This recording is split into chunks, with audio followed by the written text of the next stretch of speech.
this way. And we're live. What's good?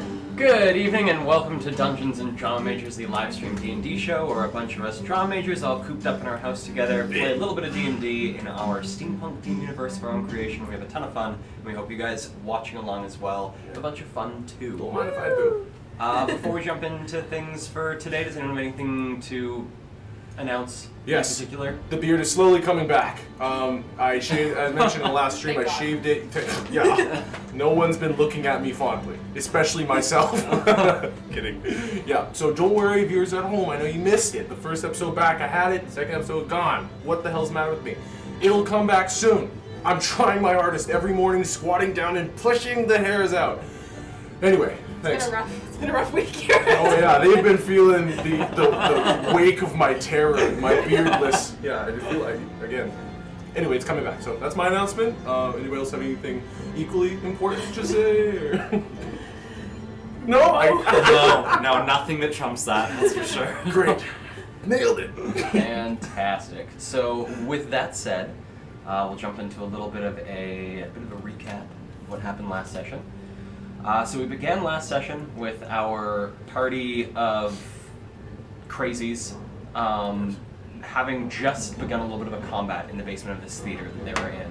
They were doing a bit of a reconnaissance mission for one of the local gang leaders, an individual known as Fontaine, who runs a gang known as Fontaine's Boys, which is sort of like a rebel group in New Eden, the city that the party is currently in. And inside this theater, they were facing off against the Faceless, one of the gangs of the Opiate, who use a drug called Mask to change their appearances, sort of like alter self style from D&D. And the party began this combat with Rex alone in the basement, facing off against three of them. One of them he was able to knock out with a drug that he makes himself called Lax, which allows people to take 4-hour rests, but when used in combat, just pretty well knocks you out. And Rex was able to begin the combat, was quickly joined by Ludi, who was waiting at the door, invisible, currently still invisible from Rex's last casting of the spell Invisibility on himself, and Isla, who was upstairs in the lead actor's change room, currently spying on a small conversation between one of the higher-ups of the Faceless, as well as Nefira, the leader of this sect of the Opiate. But downstairs, combat erupted and was pretty quick and pretty bloody, with only realistically 2 rounds of combat going by before Rex and Ludi had dispatched both of the individuals down there, but not before one of them fired a dragoon, so sort of almost like a sawed-off shotgun style weapon, up into the ceiling, sort of alerting more of the building that something was going on down in the basement.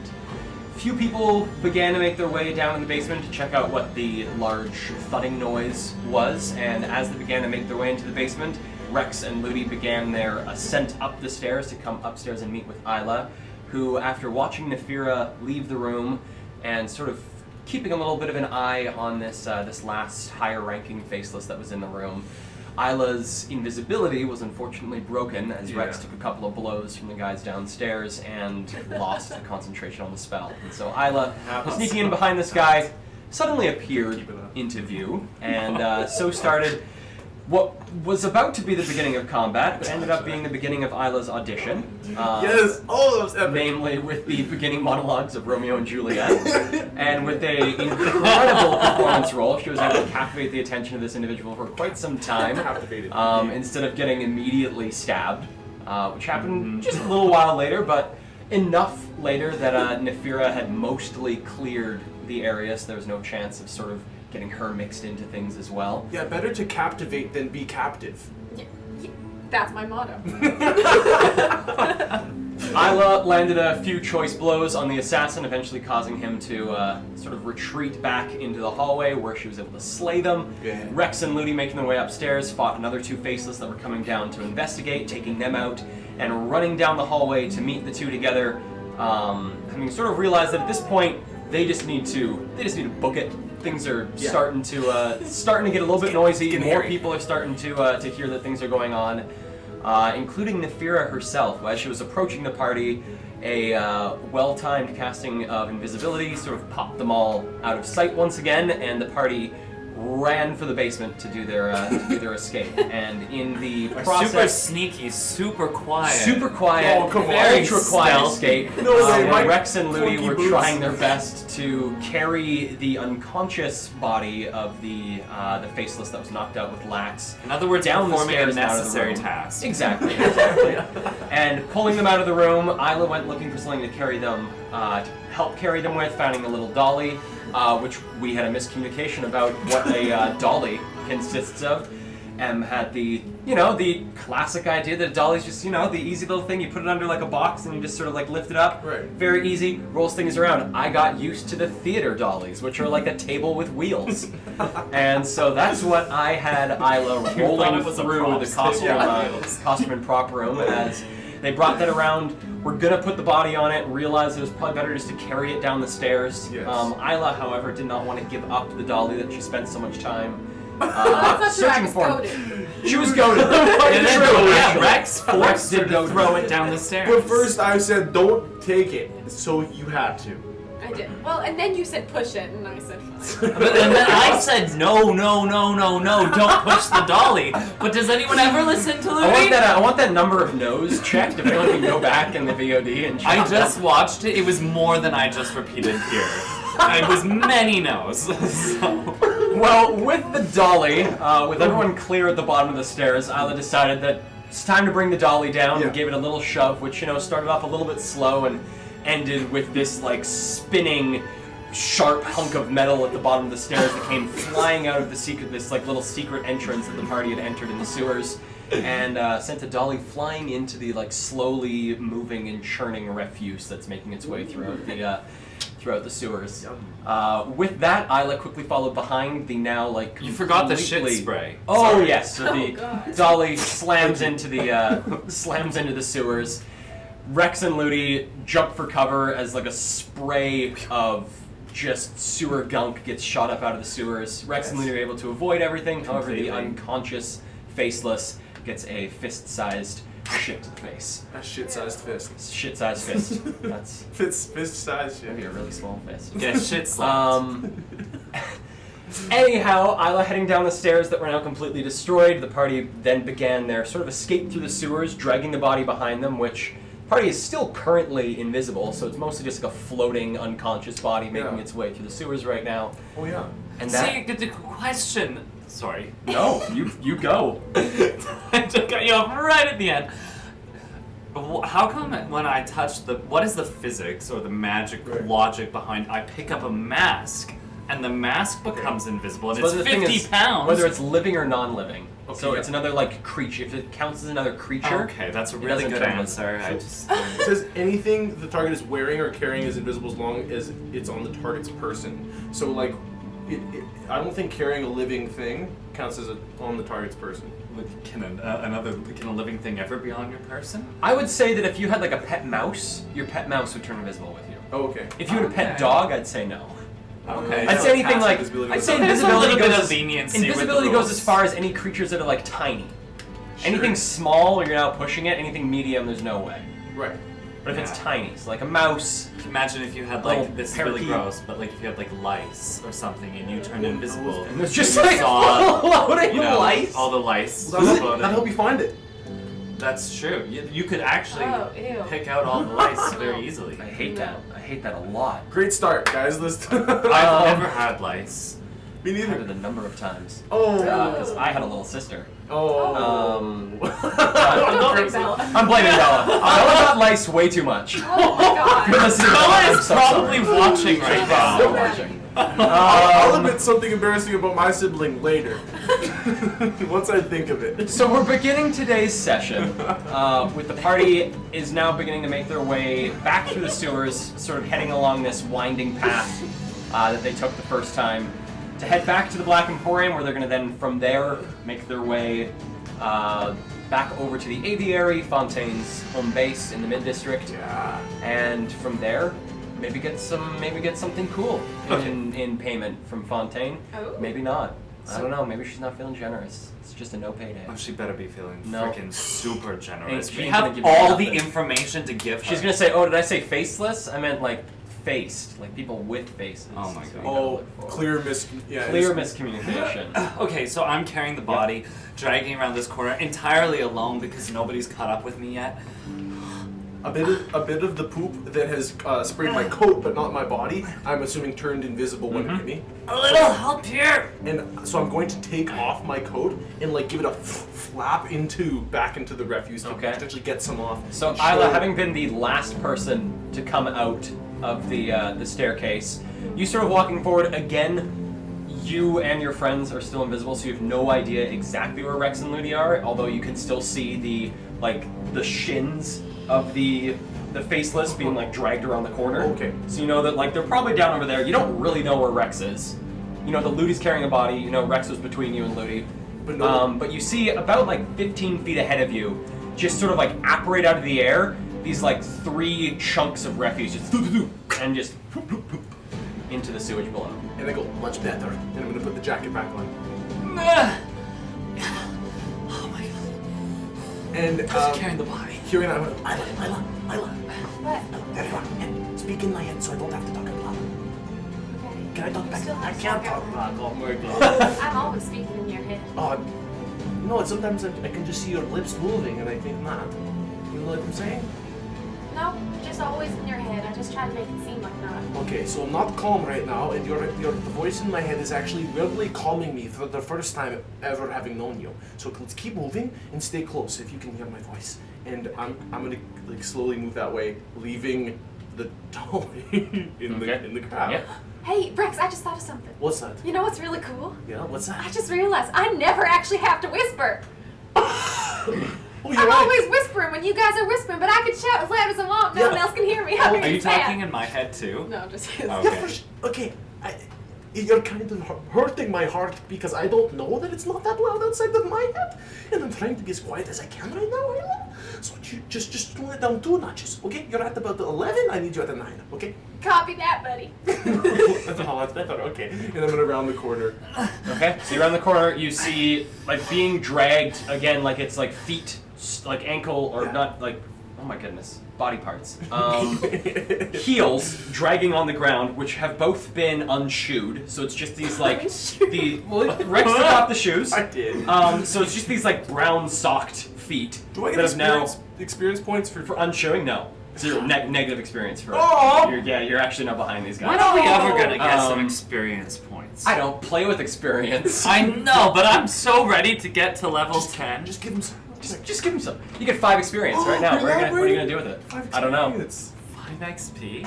Because you're carrying the shitty shoeless body. And then let me Anyways, guess, this is like dude my with- bars, dude with no shoes. 2,500,000 experience points I need to get to level up. Dude with no shoes and the brown socks that have now, like, from the dragging, have started to get worn on the heels. So now it's just the backs of his feet, sort of dragging on the stone floors Okay. of the sewers here. Propped up about like at like a 45-degree angle is where his feet are sort of bent as he's kind of like hunched over, and arms are kind of up like this. Yeah. As he's being just dragged slowly Wait. backwards. Now I'm speaking both of your heads. Okay. Wait. Okay. Ludi, can you hear me? If you can hear me, make a splashing sound with your foot. Splashing sound with your foot. Jesus Christ, can you hear her? She's really loud in my head. Can you hear me? Can you see? Any of you see me? No. We're all invisible. There's just the body. There's just the floating body that's bobbing. And I as would he says just that, love for somebody to pick up this goddamn body and help me! I'm gonna scoop my cane under his Okay. knees. You feel no weight. Get lost. Rex, Ask him help. why don't you navigate and ask Isla to help me carry the body? Ayla, could you come over here? I'll get us out. I think I remembered the way. It's in my backpack, the stone. Okay. And I'm gonna reach. I'm gonna slide beside him. Okay. Wait, where is it? All I found is. I hold out a pistol. Okay, not the pistol. What's this? Is the thing your mother gave you? Just put it back. I can't find the. Is this the stone? Is this it? Yes, that's the stone. How would you know? How would you know? And I just put it, like, kind of rub it on his face a little bit. Does that feel like it? Is that If it? it's glowing, Is it glowing blue? Yeah. Yes, that is the stone. It has like this like faint blue glow on this rune that's carved into the face of I can it. see it, and I kind of like hold it to the wall to see if somehow the light, still emanates. You know what I mean? Like, does this Does this show where I am even though I'm invisible? As you sort of near the wall, you do see like a slight blue glow. I'm just going to like shield it in my jacket then, and then follow it, and then say, "I'll lead the way." And then I guess I'm going to shield it in my jacket, hold like this, and with my cane, I'm gonna like echolocate tap, like real lightly every like I don't know, 10 feet, just to show here's where I am kind of thing. Okay. Give me a survival check Okay, with the dice. with the dice. Okay. Natural 20. Oh wow! Nice roll. That's a 20. Nice. Bodes well. That is for my sister, who, when she was younger. Oh god. So Rex begins the directing back process. First, like quite a bit of following the light and all that, but then for the first like 2 or 3 turns, you start to sort of recognize things and see things that you remember passing, and start to lead the party. A little bit less with the stone, more using the stone just to double check that you're heading in the right directions. Wait, did you come and help me, Isla? I was just waiting for my turn. Oh. Have you gone to try and help Ludi? Yes, but okay, I'll help you, but just 1 second before we go any further. Oh, what? I gagged him, but did we blindfold him? Can I look at him? Is he blind? Did we blindfold him? I know I gagged him, but did we blindfold him? He's been gagged. He has not been blindfolded. Okay, just hold on then 1 second, and I reach around in my bag, Mhm. holding. I have that purple fabric that I had at one point. Oh my god, yeah. I'm gonna cut a bit off of it Yes. and tie it Ebony and around. Ivory. Yeah, his- from Ebony and Ivory. I think Yeah. that was the sheet. It was the bed The sheet. bed sheet. It was like a purple satin bed sheet. Yeah. Anyway, so I'm gonna cut some off with my dagger and then tie it around until I'm pretty sure he can't see anything. Okay. So Ludi, you see, sort of like wait for a moment after hearing Isla say this, and just sort of waiting there. You feel like the body start to like move a little bit, and looking down, you see like the head is sort of like cocking itself side to side, and then slowly, as Isla finishes the knot and backs away, this purple satin blindfold sort of materializes on his face. Okay, and then I pick up the legs. Okay, give me a strength check. Oh no. Oh, is my strength check rolling over from last time? It's rolling over. Yes, because it was the nat 20. It was a It was very good. Nat 20. nat 20. I got one of those. Yeah. So I got a nat 7. 7? Nat 20. Okay. Yeah. So, Isla, you like hike up one leg, you've got it like under your arm, and you like hike up the other one. You've sort of got like his legs now like splayed at like a good like almost 90 this is degree uncomfortable. open angle here. But holding the legs, you're taking a decent amount of the weight. Ludi, you do feel like some of it come off. Doesn't seem like Isla's necessarily like sharing the weight with you. It's definitely more like a 60-30 kind of How did situation. this end up being my job? But We Isla, used you to just have sort of Abby. like waddle along holding these 2 legs, and now the floating I body just feel like- is horizontal, like a slight dip down towards Isla as she's holding the feet kind of low, and it's like, feet splayed, arms up like this, and the legs are going. Have some dignity. So to any onlooker, this would be quite the sight. Yeah. So, just a question. When we get to the And I like slide up right beside Ludi and go, yes, in his ear. when we get to the Black Emporium, we're just gonna walk through with the body to Fontaine's Oh, entrance. Right, we can't go straight to Fontaine. No, because it's either the Black Emporium or it's the streets. So obviously the Black Emporium's the better of the two. Okay, maybe this is crazy, but seeing as how we're invisible, what if we kind of like just bear with me. I let go of his feet for a sec. If you just there's like this like dull. Okay, help me get him up, They both okay? make good sounds. And I'm gonna attempt to like prop him up like on my hip, so that he's in a standing position. And just grab his legs and help me get him upright. Give me a strength check. Can we do it together? Yes, both of you give me strength checks. You did it. Oh. Bing, bing, bing. I've Nice heard work. of a play that they used to do in the High District that involved a dead guy, and they would like puppet him around, and that was kind of the joke. Was like they came to this place and this guy was dead. And, Sesame Street. Weekdays at Ernie's. yeah, that was it. That's exactly what I'm thinking of. We need If I could sunglasses only- in that case. I'm just gonna try. Can I just try again? So what was your roll? 3. 3. So as hard as you try and get this body up there, you seem to have like a pretty good grip, and it was like working out balance-wise doing the drag. Don't forget I'm helping. I rolled a natural 1, so So a 0. maybe he comes over. So a 0. Yes. Yeah. No, just a 1. I have a 0 modifier. Oh, not a okay. minus. I have a Minus. -1 modifier. What's your mod? 0. Yeah. I'm No the strength. one carrying the body, and I am the least You got strong. lucky. You of got us lucky, all. kid. Okay. Yeah. Just take it. Natural 20 for a 19.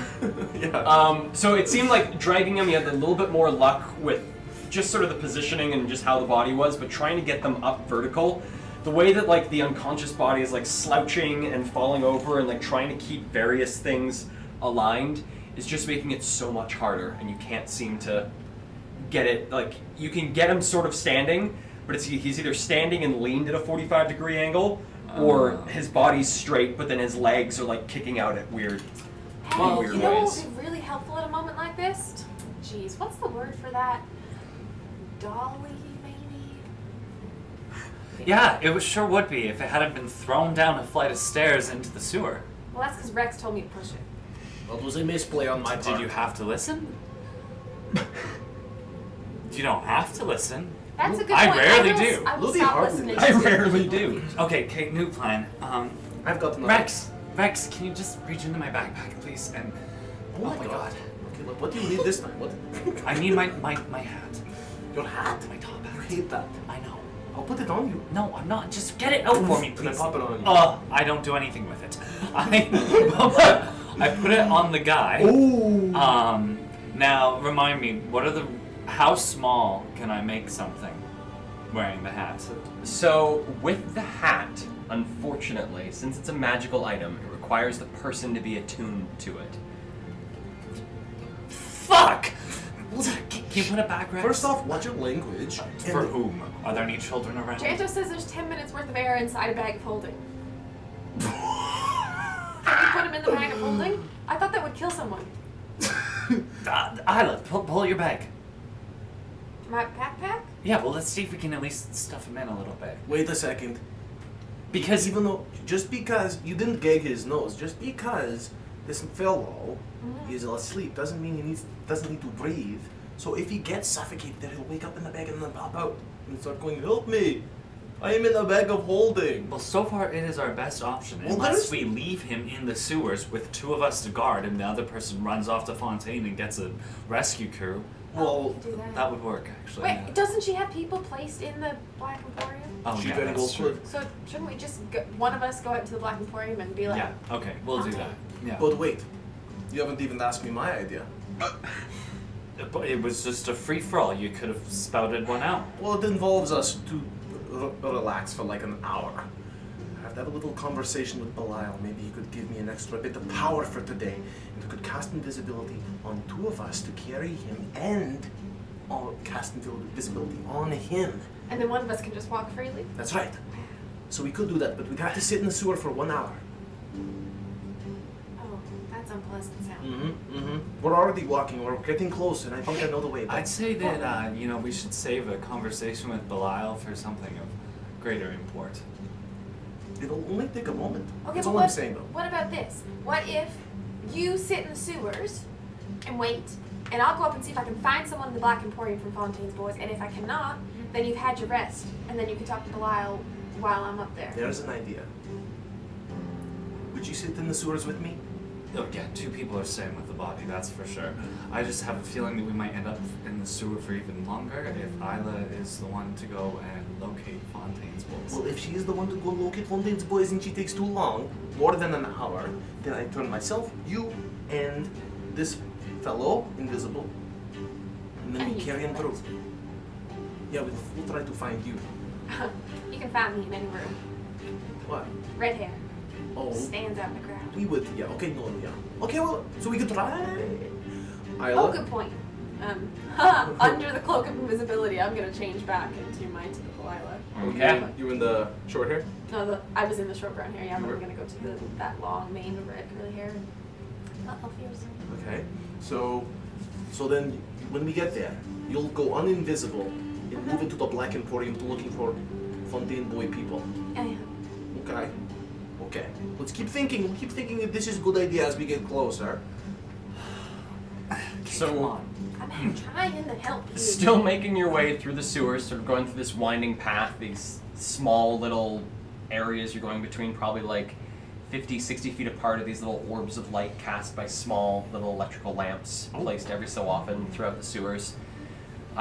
Things are, pretty humid down here. There's a lot of water, especially since you're in the middle of the month of rain. Like it's, there's a lot of water, and if it's not actively raining, there's a lot of evaporation, and so things are pretty musty, pretty thick and dense as you're making your way through this. And it seems that with Rex's echolocation way of going around, you see behind you about like 40-ish feet, sort of like a cluster of these small, like these itty bitty little like almost orbs that seem to be following you like right at ground level, and sort of continuing along and every so often glancing back as you pass through one of these little halos of light that the lamps are casting. You see you have like a small little pack of rats that are just sort of like following you God. as they're keeping track of like this weird clicking noise that seems to be moving its way through the sewers. And the body. And the body. There's a I floating remember body. Last time we found all the rats. Well, I remember Bernice. I remember Bernice like it was yesterday. The rat. Just keep moving. Come on. Are we going in the right direction, Rex? We're going. Yes, we are. Should they scare those things off? I don't know what they are. Maybe they're telling Bernice where we are. Bernice Oh, is dead. Bernice Don't is even. gone. Or maybe Bernice is back. No, Maybe don't say- Bernice's don't body's say been his name. animated by Don't say- 1,000 living rats inside of it. If you say his name one more time, Rudy, don't you dare. Don't you dare, or Kale might get an idea. I'm gonna kind of like look back and see, as I'm like leading, or just around the body, can kind of see, is there like more than 5? There seems like as you continue leading them and a couple more little like spots of light you pass through, Yeah. looks like the first time you pass through a bit of lights, maybe it looks like there's like 10 or so. The next time you pass through, it looks like it's grown to like maybe 15. Like it keeps growing by about like 5 or 6 every about like 100 or so feet that you go through the sewers. And do I have an inclination of that I'm getting close? That we're getting close? You do. You guys are getting quite close to the Black Emporium. You guys have been going through the sewers at this point for probably the last like about 15-ish minutes. So you guys are getting quite close to the Black Emporium, although you have a small horde of rats that have become quite interested in the floating, clicking body. Okay, well then I am gonna. That's what's clicking. Well, no, Rex Rex is also echolocating Um. to keep you guys on the same path. And I think we're close. Isla, can you hear me? Yeah, I can hear you. Oh, Jesus Christ. Can you hear me? Yeah, it just is very shocking when I'm trying to be as quiet as I can, and then you come at me. Okay, just a little longer. And I think what I will do. Can I conjure a hand crossbow, Kale? Proficient. I believe you can. Yeah. Yeah, I think you can. I think the way I can conjure a crossbow doesn't come from the packed gun thing. No, it's just packed. It's just It comes from the hex blade. Yes. No. Actually, the advanced packed weapon thing. I can then summon. They all get +1 to attack and damage, and then I can summon crossbow, light crossbow, heavy crossbow, longbow, and shortbow. It doesn't say hand crossbow actually. I'm wondering if I can because you're a nice dungeon master, and I'm one of your favorite players. Well, I'd say since we have guns, you may as well conjure a hand crossbow, and a hand crossbow is just a worse gun. That's badass. Thank you for allowing that.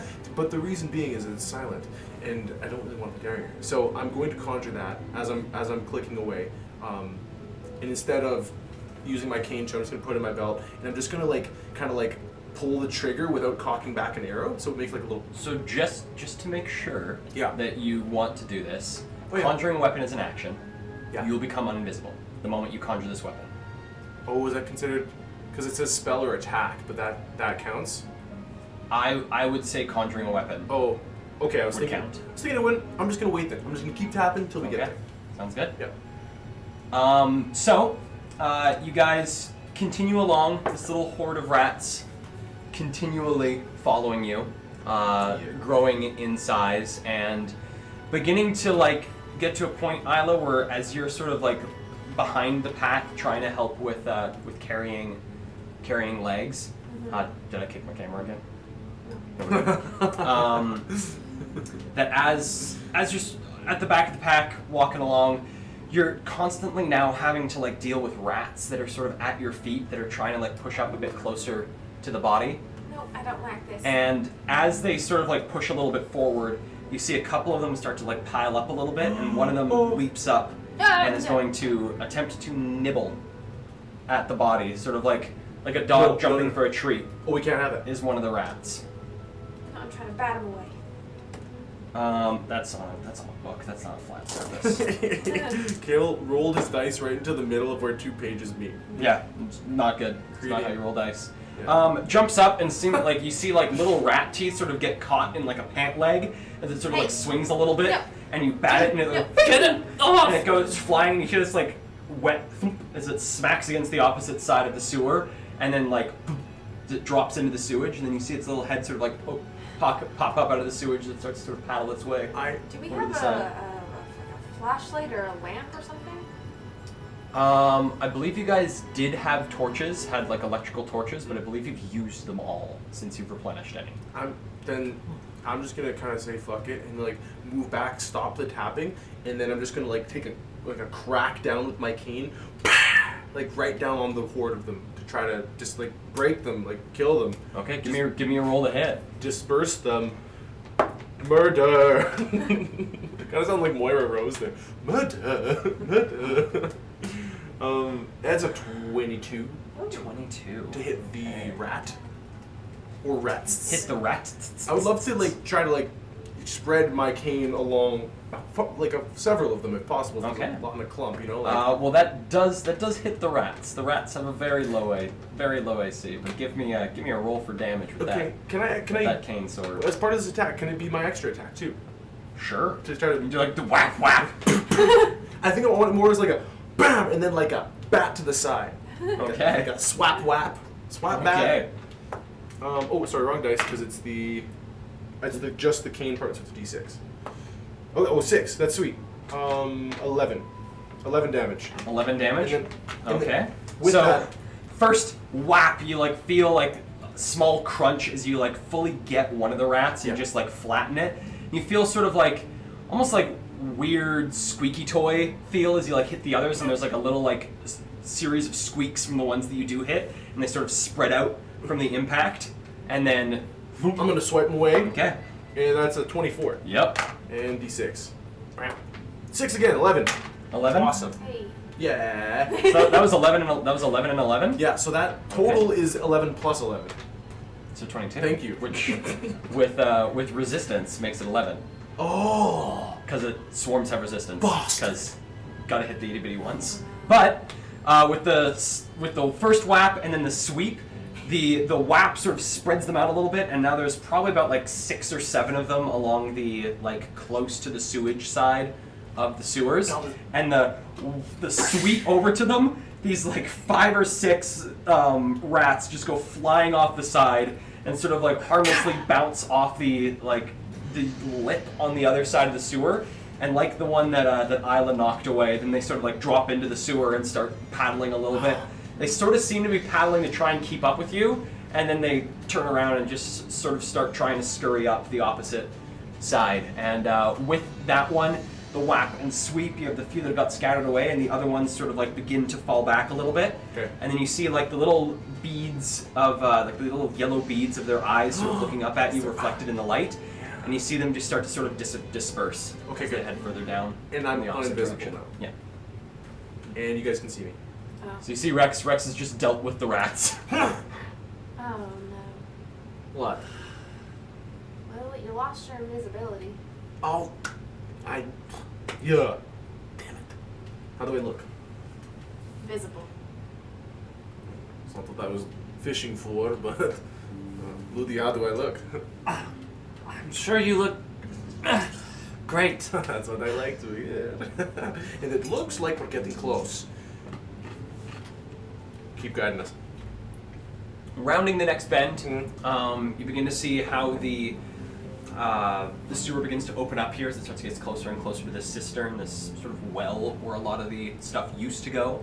But looking around, you see how sort of the way that the Black Emporium has created this thing is that the cistern was meant to be sort of like a collection point for a lot of the sewage, but instead they were able to sort of divert things a little bit to keep the cistern completely dry and empty and sort of avoid a little bit of the smell. And so you can see the spot where it opens up for this cistern, but then the trough in the middle just like slowly starts to come to like a little bit of a peak as the stuff inside begins to just sort of dissipate away as it's no longer flowing in that direction. And as the smell begins to fade behind you, you can see sort of like the warm flickering light of the Black Emporium, the lights of the Black Emporium just a little ways ahead. Ugh. Okay. Here's a hot take. I think we spend too much time in sewers. We gotta fix that. I think any time in a sewer is too much time in a sewer. They should build like an underground like tunnel through the entire city that's not in the sewers. We could get on that. Me? Personally, I kind of like it here. Everything is predictable, and there's tunnels. You can see things coming a mile away. Now, if we make them though, it would be like the New Eden Black Market underground tunnel system. When you were king and queen of New or queen, king and kings and whatever leaders of New Eden, Oh, I don't know about that. first thing. But think about it. Everybody will want to use those tunnels, and then they'll no longer become undercover. Think about that. No. These sewers are undesirable, right? Nobody likes. Yeah. No, I don't. But therefore unused, untouched, ripe for traversal. Hey, Rap is a good word. You two stay here. I'll go make sure no one's looking for a body floating around. Okay? Oh. What? Why would anybody be looking for a body floating around? There's some naysayer who's up ahead. I'm just going to take a quick look. If they can see me, there's no point in me hiding. Okay. And I'll just like scoot ahead to where I can see the warm flickering lights. Okay. See if anybody's like watching the way. So heading up, making your way a little bit closer to the large opening that leads to the Black Emporium. You have how many feet of dark vision? 120. 120? Okay. Wait. So you Yes, yeah. begin to near it, and you can start to see sort of like the gray shapes. What looks to be 3 different people, one on one side of the trough, and another pair looks to be someone of just like the medium stature. So whether it's like a human, an elf, half elf, something like that, and then one of the smaller races, so like a gnome, a dwarf, or something along those lines, leaned up against the walls on these spots. The pair, you can see like these small little glowing spots near their faces as the two of them are sitting, look to be having a smoke beyond the reaches of the Black Emporium. And the other one just seems to be leaning against the wall, just sort of checking things out, just keeping an eye on things. Seems to be like constantly looking into the Black Emporium, so whether it's that they've been kicked out or that they're waiting for someone, they just are sort of on the outskirts of the Black Emporium as you begin to approach. And currently, with where you are situated in the sewers, you're on the side of just the one guy versus the two. Okay, as I'm approaching the one guy who keeps looking in, Keeps looking into the Black Emporium. I'm going to, as I get closer, hope that I recognize at least one of them and take a look between the 3. Okay. Give me a history check. Oh, I like that. Oh, so 3, so 4. 4? 4. Getting a little bit closer, you're trying to sort of like get a good angle to check out any of these faces. You get like a decent look at the one that's alone leaned up against the wall. Looks to be a human woman, a little bit of like scraggly dark hair with like little bits of gray mixed into it as well. Don't really recognize her as you get like a quick peek, and sort of getting a little bit closer. You're now about like 15 feet away from her and trying to get a look at the guys on the opposite side of the trough. The one that's one of the smaller races is wearing like a pretty heavy cloak, and so you can't see any of their face, and trying to judge by like the gray scale of what their clothes are, you can't really pull out anything recognizable. And as for the taller one, sort of a similar thing, can't really get any sort of beat on whether you recognize them, whether they're just like another sort of ne'er-do-well of New Eden, which there are plenty of. For sure, just like me. I'll Exactly. stride up, and Okay. as I get close, I'm gonna kind of look over my shoulder and just hold up a finger and kind of nod to them, and move my way closer to the human woman Okay. and see if they notice. I'm gonna like kind of make sounds as I come. Okay. She like does like a quick like take and sees you coming, like squints a bit against the darkness, like sees your shape a bit, and then keeps what she was doing, keeps speaking back into the Black Emporium. I'll grab a smoke of my own. Okay. Put it to my lips and walk a little closer. Take it out and then see what she's kind of looking at. Do I notice anything inside? From where you are, like glancing inside, you can see the two Black Watch sort of like bouncers of the Black Emporium, They're in there. standing on like the two opposite sides of the trough that then leads in to the area. And she seems to be sort of like looking at them and looking through them from this direction that you're entering at. It looks immediately towards Britt's like fencing, her fence shop. Yep. I guess is what you'd call it. Her fence, I guess that's what it is. Perfect. But Stall. you can't really make out if she's like looking at anyone or if there's anyone in particular there. She just seems to be constantly checking in. I'm gonna kind of sidle essentially just next to her as if I'm like waiting or chilling. Okay. Rest my hand on my cane and go, "What's the news?" And then kind of Sort of like head quickly turns to you. Not much. Not much going on. you have a light. Keeps. She sort of does like a quick little pat of her pockets. Yeah, and she feels around. You see her like go into a back pocket and pull out like a couple papers, and then start to fumble a bit more, and pulls out like a small black worn metal lighter and just sort of like hands it over to you, and like the top of it sort of like flicks open and then hangs at like a little bit of an angle. She just sort of like hands it over to you, still looking in through the entrance. I want to get a beat on whether I feel like she might be like inebriated. Okay, give me a insight check. Okay. Ooh, it's a 5. She's definitely acting peculiar. Whether it's nerves, drink, drugs, you can't really tell exactly what it is, but she is acting peculiar. Okay, cool. I'm just gonna kind of like see them walk past and look in. Did the Blackguard notice me as I walk through that? They're just not. As you walk through, they sort of give you a little glance and then go back to leaning against the wall and just keeping an eye on the way you just came, and then every so often glancing back into the Black Emporium.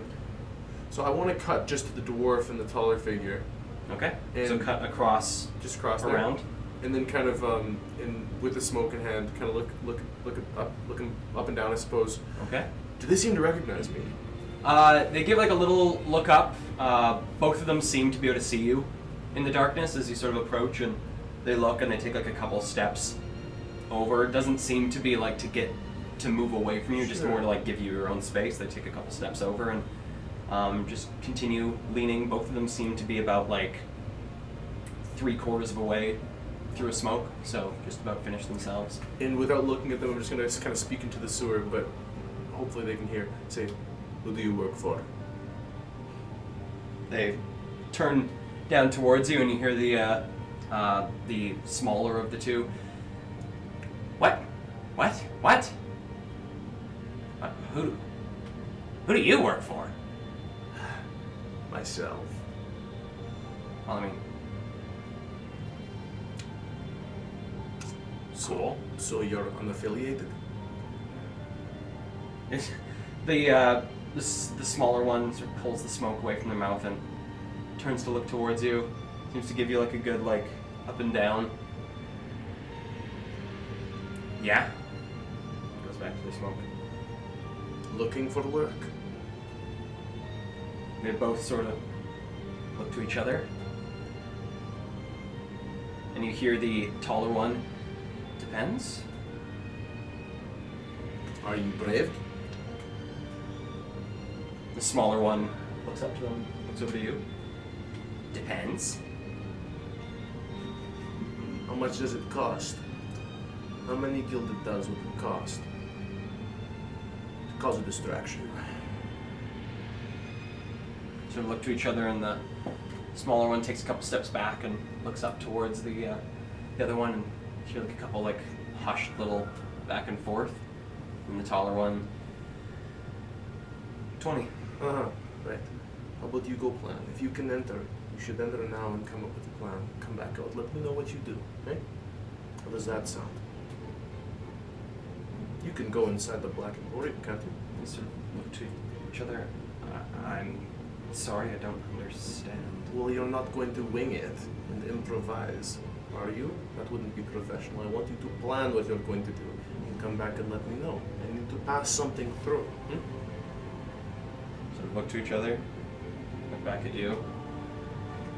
35 then.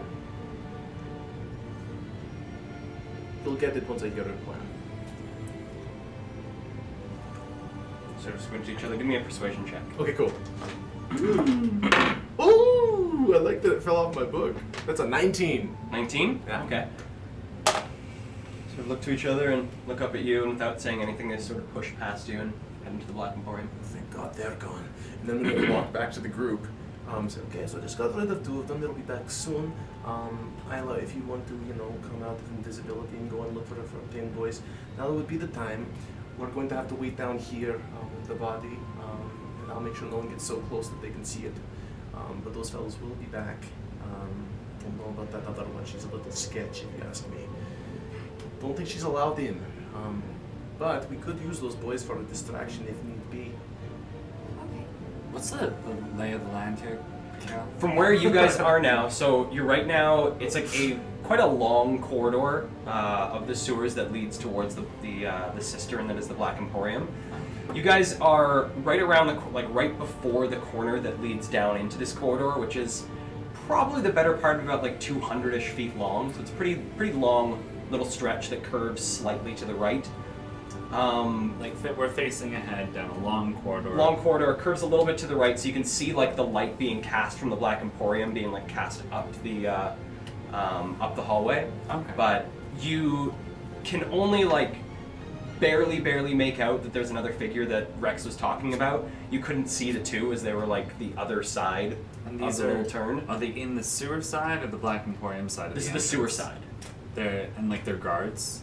Or they're The just chilling the there? first like set of 3 that Rex saw are just various ne'er-do-wells, but there are 2 Black Watch stationed at the entrance. Oh, okay.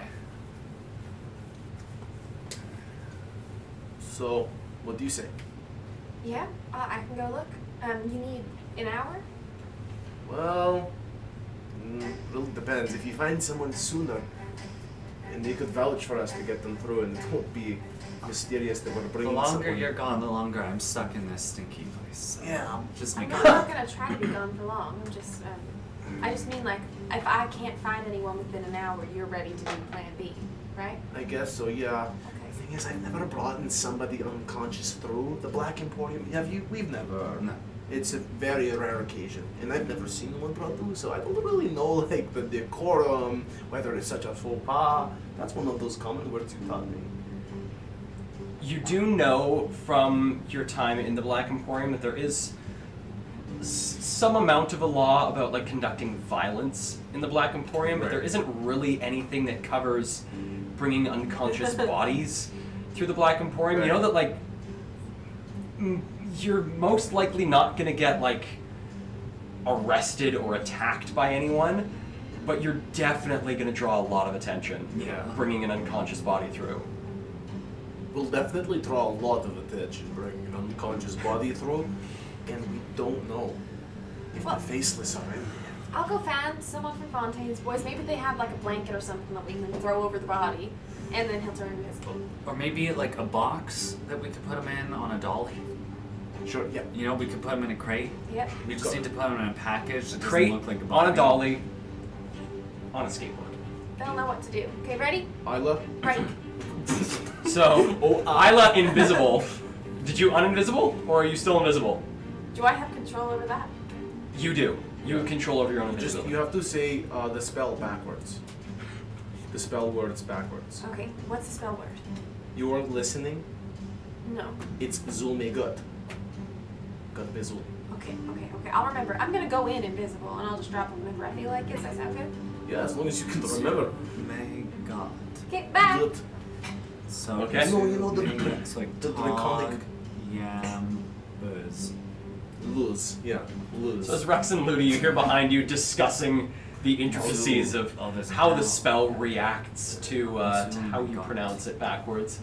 You head around this little front corner, heading towards the Black Emporium. Yeah. You do notice the dark-haired woman leaned up against the side, sort of still looking in, still like sort of checking things out.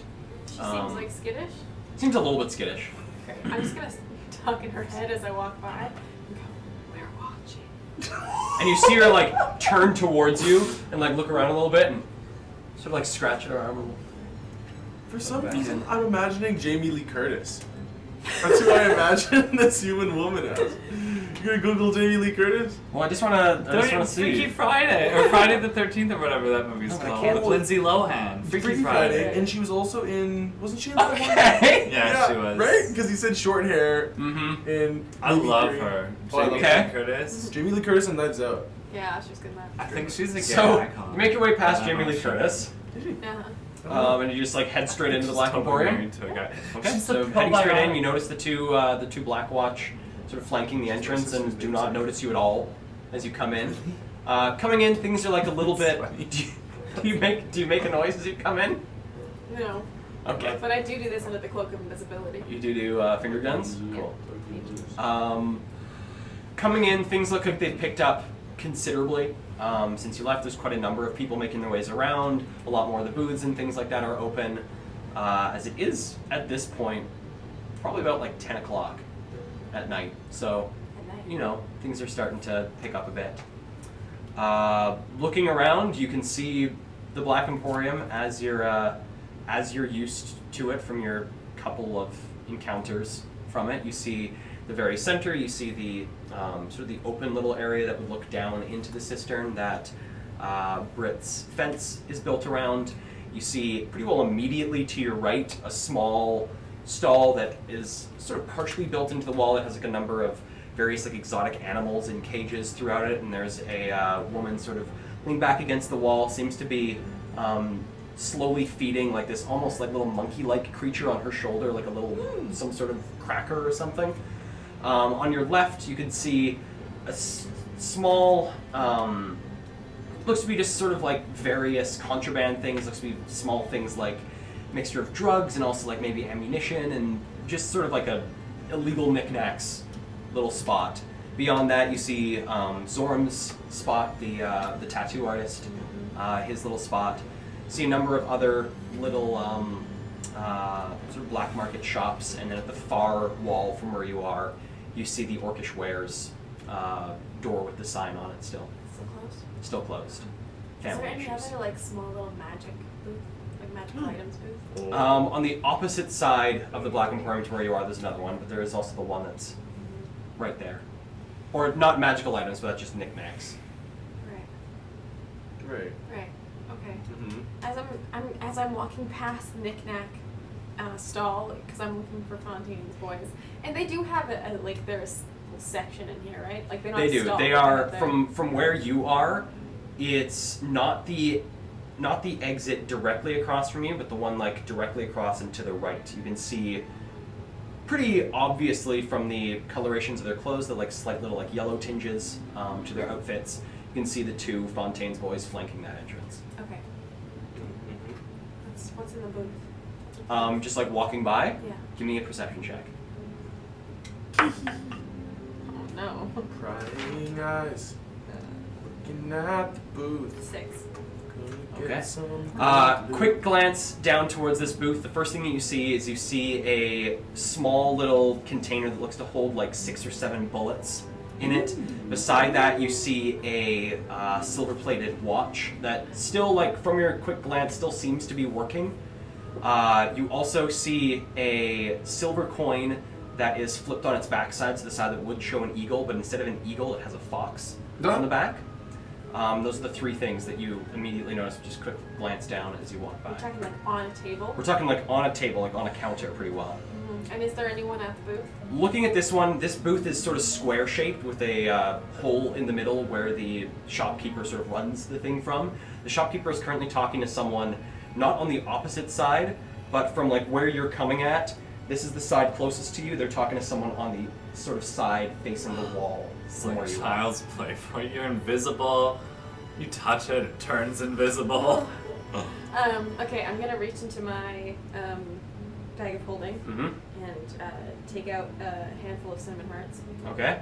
And I'm gonna take a cinnamon heart and I'm gonna throw it and try to hit the section of the table across the booth for me that is directly across the booth for me. Give me a roll to hit. We'll say you're unproficient with this item, so it's just add your dex. Okay. 17. 17? Wait. Okay. Is this gonna turn around invisible? No, because I'm just throwing something. I'm not taking an attack. Oh. I would say with the rules that we have, Oh, I'm so sorry. I shouldn't have asked that question. well, we can just retcon it, because you would know this. It would turn me It would turn you uninvisible to throw something. to throw something. Okay, then I won't do that. Okay. But I will, as I'm walking by, just take a hand down and pick up the watch. Okay. So reaching down, you grab the watch. Oh no! It explodes. No, give me a sleight of hand check. Okay. Oh my god. Okay. No! I Okay. like that reaction. A lot. Okay. 26. Oh, great. Baba Booey. So not even breaking stride, you're still invisible. Yeah. But not even breaking stride. Hand goes down, touches the counter like right before the watch is, and in one slow movement, you sort of like curl your hand under the watch, bring it to your chest, and it just sort of like, as you grab it, just sort of picks up maybe half a centimeter off the counter, and then just Amazing. And then I immediately put it in the bag of holding. okay. The Go to person my does boy. not. Neither the customer nor the shopkeeper seems to notice. Ooh. Okay, and then I'm gonna head straight to the Fontaine boys Okay. section. So heading around the center, making your way between a couple of these booths, you then reach the side where the two Fontaine's boys are currently standing leaned up against the wall. The two that you see there are both in pretty heavy, like slightly tinged yellow cloaks, and they're both sort of like leaned against the wall. Seem to be bouncing like a small ball between each other, so like off the ground, bouncing to each other, or like off the like archway that they're standing at. I'm gonna try to catch it. Okay, give me a dexterity check, just flat dexterity.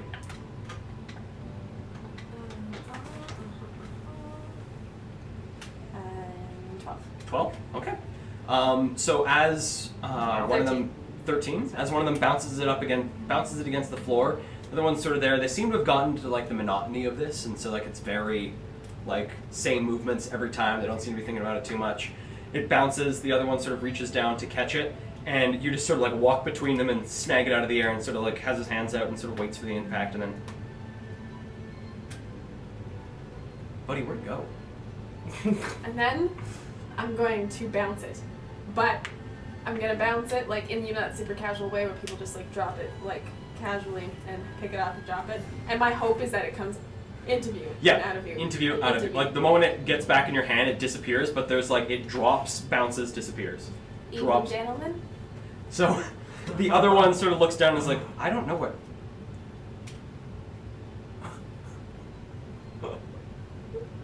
And do you say anything else immediately? Or do you just sort of wait to see what they do? Other than what I said? Yeah, like they're right now just like looking around. They seem to be trying to. They're thinking about what the heck is going on. Over here.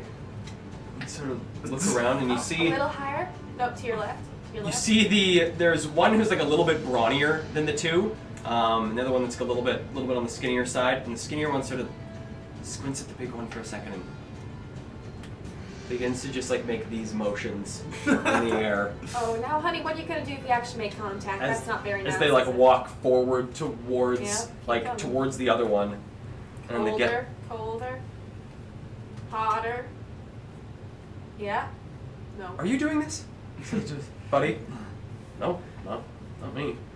Okay, this is so much fun, but I do actually need your assistance. I toss the ball at one of them.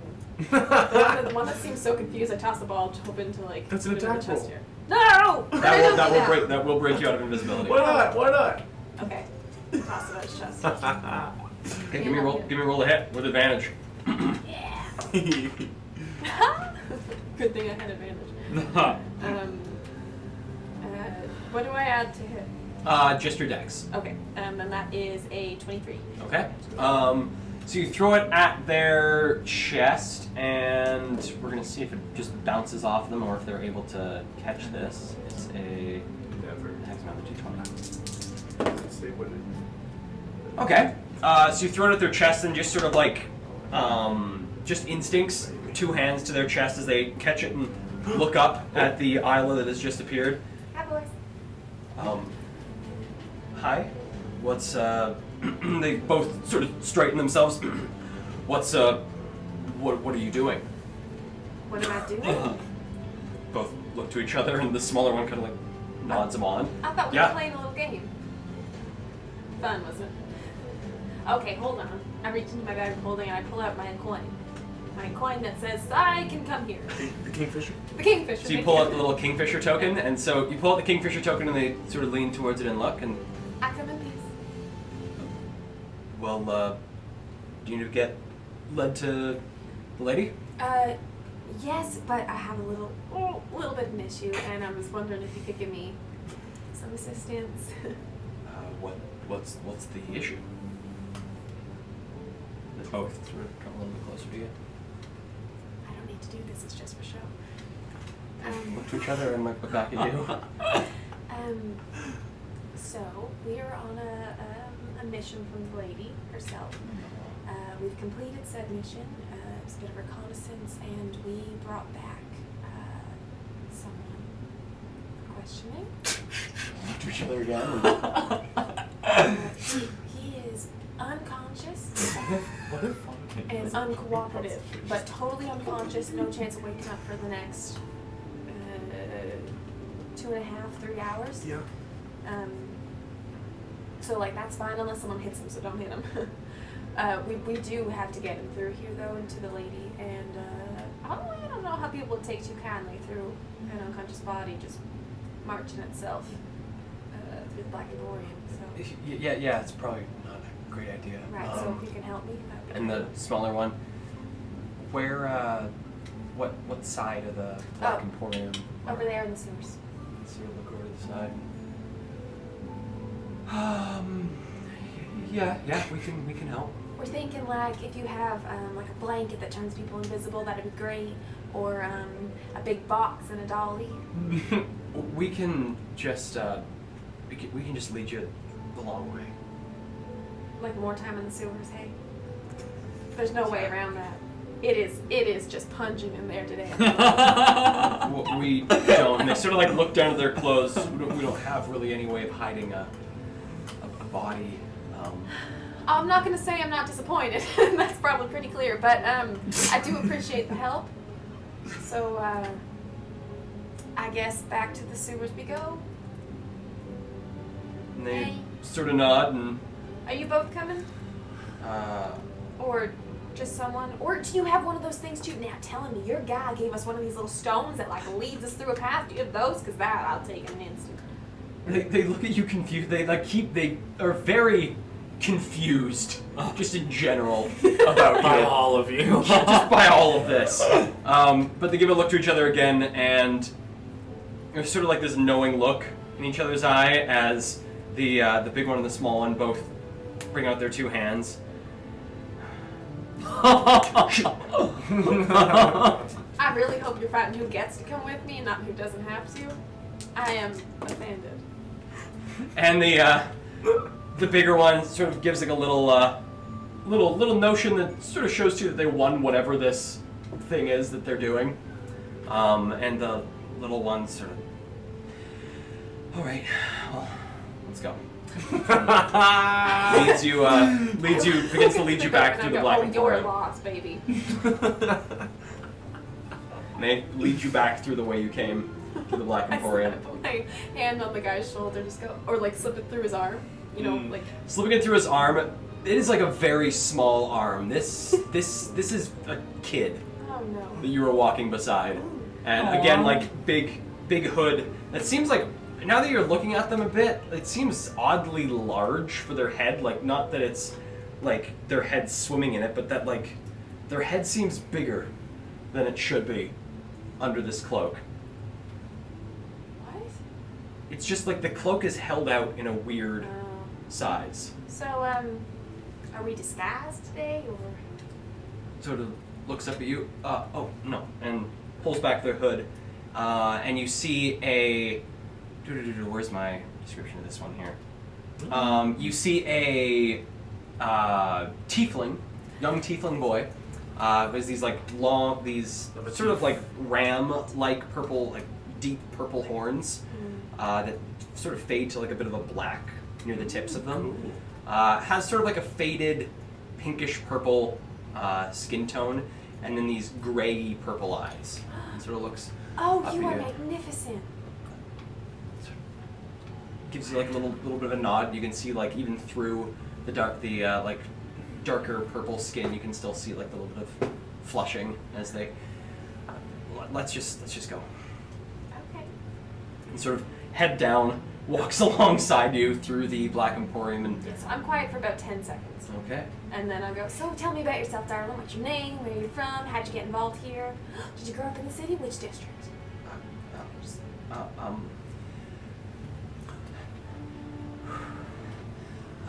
And doesn't say anything for like the next like 20, 30 or so feet that he's walking with you until like you're just about out of the Black Emporium. My name's Key. Sort of counting on his fingers. I'm 17, I think. Okay. And now you're like leaving the Black Emporium. What were the other questions? Oh, how long have you been working with the lady? A while. It's been over a year now. Are you Looks okay? back at you. Yeah. I'm sorry. And like keeps walking with you. Insight. Mm-hmm. He was acting weird. Britt was acting weird. I don't even know what's going on. Wait, Brett? You mean Jamie Lee Curtis? No, you were talking to Britt, weren't you? No. Talking to Jamie Lee Curtis. I was talking to Jamie Lee Curtis and then the free agents. The free agents. Oh, yeah. I thought Britt was the one who passed the lighter that was like looking around all sketchy like. And I was like, why aren't you No, asking just- if there was a guard? Just Jamie Lee Curtis. I think it was just a stranger, not even a guard. Just a stranger. What's your insight? Dirty 20. Dirty 20. That's what Leo. Which I don't know if this Dirty. is the case with that one, but you do have the thing that if you're checking if someone's like lying, Oh, yeah. you do like 10 is your base. 10 is the lowest you can roll. Oh, well, yeah, I rolled 15. Okay. Giving them like a little like look up and down. You have experienced your fair share of interactions with people and interactions with people of the opposite sex, and this young 17-year-old-ish tiefling boy just doesn't seem to know how to talk to you. Is very nervous. He's just nervous. Oh, I give him a little pat on the arm and just keep going. Sort of like you feel him like pull a bit away from it and keep walking with you. It's like very rigid as he walks with you, but walks with you along the sort of turning corridor and meets up with Rex. You can see Rex begins to come into view. Sorry. As I'm passing by the skittish girl again, Mm-hmm. I just want to speak just in her head again and go, always watching. She like looks around. What the fuck? I'm gonna quit. Oh, no! No! Oh yeah. Oh yeah, I knew it. And you Oh, man. keep walking by and heading down the corridor. Eventually, meeting back up with your friends. He is very quiet. Okay, everybody, this is Key. He is 17 years old. He is beautiful. And he is here. He like ducks his head again. What do you work for? Am I still invisible?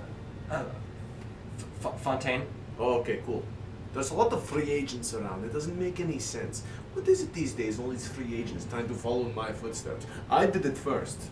And also, is Ludi still invisible? Ludi is still invisible, unless during your guys' time together while Isla was away, Ludi came uninvisible. No, I just set him down beside me and So with Ludi, this is what I say. Child. I say, it's good to know that you're allied with someone we're allied with. Me and my boyfriend here are also with. There's no way. Like, Well, there is the body. like looks and there's like a body's space of difference between where you're sitting and where the body is, but still like looks at it and I like pick up the body's there's arm like and I the, go, like, "Hi, Key." slightly deep and like not labored, but like the deep breaths of the unconscious body. He's just laying there, and the hand kind of goes up like this and goes. We are free agents, but currently on a job with Fontaine, as Ayla probably has mentioned. You're not familiar with any of us, whether myself, Ayla, or Ludi. We're famous. Are we famous? I think we're famous. Well, we're wanted, We're for sure. notorious. Well, there are pictures everywhere. Infamous, maybe. Not by her. That's a good That's word. the I word. like that. Well, I remember Infamous. Fontaine sometimes talks about this group of people that came by, but she usually said there was more of you. Yeah. And sort of looks down towards the unconscious body again. Yeah, we lost a few members. I see. For personal reasons. Well, yeah, no one has died, No. strangely enough. Well, we don't know that. Takes another look at the unconscious body. Oh, he's not one of us. And he's dead. I mean, he's not dead. And he's also not my boyfriend, if that's the picture you're getting. Yeah, I'm the boyfriend. Ludi's invisible. Currently. Not always. So I've got some good news and I've got some bad news. Okay, what's the bad first? Oh, I'll tell you the good first. No, the bad first. I'll tell you the good first. Bad news is we have to spend a considerable more amount of time in the sewers. Not bad news, so double good news. Hear that, Ludi? And the good news, or better news even. We're gonna get to see like the milk run Huh? version to go see Fontaine. Milk. Yeah. Isn't that the drink of cowards? Of He cows. sort of sort of awkwardly shifting his weight through most of this. Says, I didn't say anything to her that there'd be milk. I don't know if we can get milk down here. No, not milk, honey. That's not what I mean. I just mean we're taking like a long route. Oh. Yeah. Yeah. Well, fine. As long as we get to Fontaine's without prying eyes watching us lift this floating body. Yeah, plus. All right, Ludi, and I'm gonna kind of reach over the body and just slap an invisible person and say, "Get to work," and then I'm going to kind of sidle up next to Key. Say, "So, Key." So, Key, how strong are So you? body starts to like lift itself up. You think you could give me a hand with the body? They're helpless. Ludi's invisible. I mean, sure, but I thought I was leading you guys through. It's okay. I got it. Oh my god. Nobody knows how to multitask anymore. So, Ludi picks up the body, gets like that good hoist in again. Isla gets sort of the body back and that like This time I'm splayed gonna leg. try to get his legs over my shoulders so that like feet facing Oh. this way, so that I can hold him up better. Okay, give me a strength check. 6. Okay, you try and get the legs up. You like have one under the arm, you're like hoisting one up to the shoulder, and as you got that, you know, try and get the other one up to the shoulder, and the other leg just down on the ground, and then you sort of adjust and sort of go back to the position you were back in. Oh, sorry. Do you mind? Oh, damn it! I didn't let those two fine fellows know that we're not going to need their help. Oh, they'll be fine. Oh, well. Boo-hoo. I Did you just- pay them? Did you Are they pay back them? yet? Pay them I sent, Ludi. I've been frugal ever since you mentioned we should be. If they're back, I can just speak in their heads quickly before we go. Why don't Talent of mine. listen? I'll see them again one day, no doubt. So why don't we just call it there? And maybe they'll feel like there's some, as we're walking, like there's an allure about me. You know, maybe they want to be part of my empire, not free agents. Yeah, but they'll Rex's never agents. trust that you're actually going to hire them for work again. Oh shoot! 1 second. One And I or drop the the feet. Okay, Well- feet drop. Ludi, you're now got the full weight of this. You get the extra 30%. Just 1 second, and I run back so that I'm within 30 feet of Jimmy Curtis. Okay, so you see Isla. You hear like the sound of her feet as she like I don't know, Ludi. runs down the long corridor, comes sort of skirting back up to the entrance. You see the Jamie Lee Curtis, as well as two people who are now sort of against the wall and look to be like sort of like looking down the pathway sort of towards where you're coming from and sort of squint towards you and then seem to have a bit of a discussion and keep looking down. talking. Okay, so you that's what you say to her? That's what it started with. I guess. What did he say? But you're visible. But I'm just talking in her head. She can't. Yeah. Like my sound is non-directional. So Right. She sort of like turns her head and like looks towards the two, seeming to think that's where it came from. Just repeating, and I want to make it very clear that everything you've heard from me is in support of quitting. You keep doing you. We're proud of you, but we're watching you to make sure you keep it up. How many experience points does Emily get for that? 7. You see her like look around again, and as you're saying this, she just like slowly slides down the wall until she's sitting like knees up, and it's just stories about when you put stuff in your system and you like move and it comes back. I believed it. I'm gonna reach into my bag of holding, Okay. and then I'm just gonna turn casually, and I'm gonna. Oh no! Wait, they can see me. I'm uninvisible. Yeah, you're just Then I'm not you've gonna come do up it? the thing, and she's like leaned up against the wall and sort of now like looks up towards you and sees you coming closer to her. I'm gonna speak in Rex's head. Rex.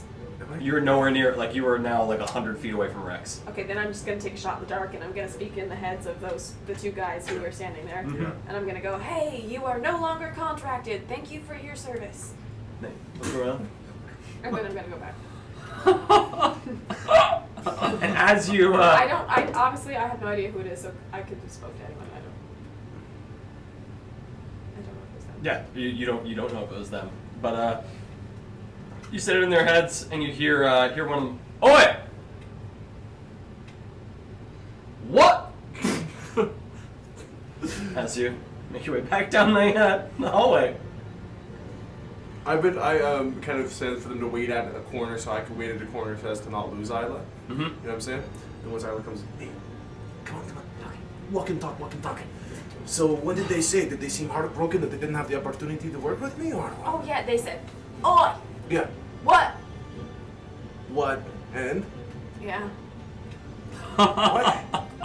I think it was all packed into that. Could you unpack it for me? What was the expression on their faces? I'll show you. Okay. Oi, what? What could that mean? Usually people do that when I speak in their heads for the first time. Confusion. I'm confused. Confusion, Why, what? A little bit of fear. Fear that they'll never have an Yeah. opportunity to work with me. I see. Yeah, that's what it was. I Yeah, think. confusion Disappointment, that I right? didn't. Yeah, okay. And Key from about like 15 feet ahead of you guys sort of calls back. It was a bit weird when our ball disappeared. Oh, yeah, but that was fun. What? Oi. He keeps leading you guys. He seems to be like leading you away from the Black Emporium, and then you sort of take like this other turn, and then like direction just starts to get strange. As now like things are getting windy and turny, and Could it be possible, though, for me to potentially mark this path from this entrance we know well to where, you know what I'm saying? Like, give me a survival check while you're while you're walking around to try and remember. maybe I'll get lucky because this is a plus nothing.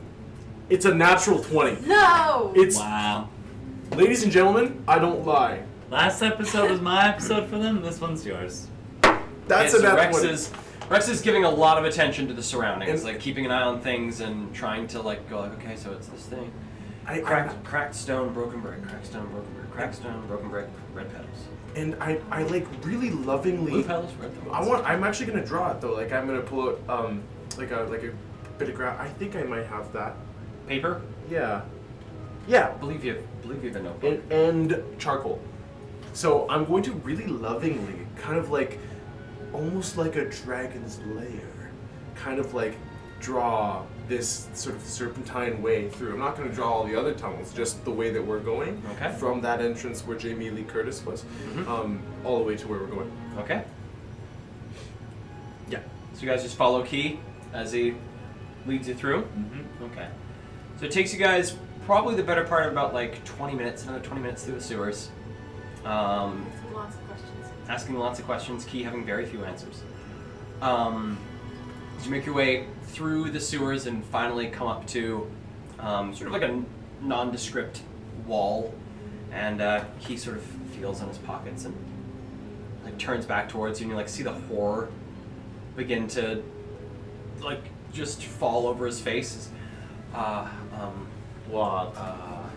Sort of feeling for pockets, and Did you forget something? you just see just like the calm just like wash over him again. Is put it here because this one, and you hear like a zips, and pulls out like a small little gray pouch, like probably about like a couple inches wide, couple inches tall, and sort of reaches his fingers in and pulls out this like faint white powder that Rex you do recognize as etheric powder from your experiments. Pulls it out and sort of covers, just like lightly covers his hand with it, and presses it against one of the sort of larger of the stones in his wall. Presses his hand against it and sort of watches and wipes off his hands, wipes on his pants. You can see like little bits of like shining sparkle that still ran on his pants and then slowly fade to a dull gray.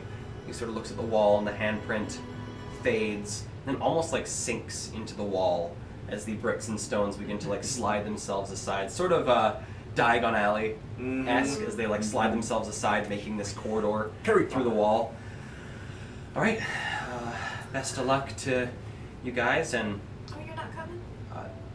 no, I'm on duty, and Key. There are many rats in the sewer. Without our help, they may take you. They may eat you alive. Be careful up there. You'll be fine. starts to kind of like walk backwards from the entrance. Best of luck to you guys. Bye. And you sort of hear like little jog begin to start as he makes his way back down I like that where one. he came. I like him too. Do you like him? I feel nothing for him either way. It's okay if you do. Completely neutral. If you say you like him, it's fine. It's not going to react the way I did when you said that you liked me, Gal. I'm Do gonna you attempt to remember? whistle, but that's one thing I was not programmed to do. I'm Do you remember me, Gal? You start to Yes, hear I this do like remember grinding Miguel. noise as you start to see bricks begin to like Yes. slowly turn their way I recall. back Oh no! out of the wall. Just We recall. got through the door, right? I believe you guys are just standing at the entrance to the No, door no, right now. yeah. You recall what Pull them through? happened? Yeah. Okay, so you guys start pulling the body through as the bricks slowly begin to turn back towards the hallway they've now created, and as you pull the body I think it was very through and get unfortunate. you guys through, you see the bricks start to His sort behavior. of pull themselves back into a seamless wall, and you guys now find yourselves And in what looks to be sort of like a dry storage of a house. Quite empty. You see like the single barrel down beside a pretty rickety old set of stairs that curves a little bit at the top as it heads up towards a door. You guys just head on up. Ludi's still invisible, I take it? yeah, Yep. just gonna ride this one out until it's gone. Why not? Okay, well, yeah, you've got probably the better part of about like another 5-10-ish minutes until Do you it want a fades. break? No, I'm here this far. I might as well get the credit for dropping him off at Fontaine's doorstep. Okay, so you see the floating body It's again. offering to help with the stairs, but that's No, you take please. your credit. Help. We didn't get No, actually help. Okay. Of course I want your help. Is that a question? It wasn't an hour. It's No, been... but not from invisibility since when she left us. No, That wasn't an hour. that hasn't been an hour No, yet. okay, cool. That's all. So you guys head up the stairs, Isla picks up the legs, and now this like floating body is kind of like this as it floats up the stairs. Comes up to the door. Ludi sort of struggles a little bit, gets an arm out, and like opens the door. This so you push open this door and carry the body through. Rex sort of coming up behind you guys. As you guys come into sort of the greater part of the aviary, and you see the small little round table where 3 of Fontaine's boys are sitting, look to be playing a small game of cards, and sort of look up, get a little bit of a squint, and the 3 of them seem to recognize you guys. This is now your 3rd time through this entrance, and What's good? you guys give a nod and go back to their game. Great. You guys push on through Fontaine's. All the way up. Yeah. Okay, so carrying this All the way body, to the top. as the floating body passes by, they sort of look, they see Isla holding the legs, but no one's supporting the front of this body. And so like there's a little bit of a double take Yeah, pretty as sure. they watch. Okay. I pick up his arm again and wave it. And there's like a little like laugh amongst them as they shake their heads and go back to their game. And as you guys make your way through Fontaine's, that's where we're gonna take our break for tonight. Take a quick little break, get something to drink, get something to eat, Feed your cats. get something to pee, feed your cats. Cats need food. This cat needs food. We'll be back in 15. Yeah. So hang tight. Looking forward to seeing how things go with the party in Fontaine. Yeah, me too. I'll be here. We'll see you guys in 15.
And we're back! Oh. Hello, and Hey, welcome back to everybody. Dungeons and Drum Majors. We hope you guys had a good break.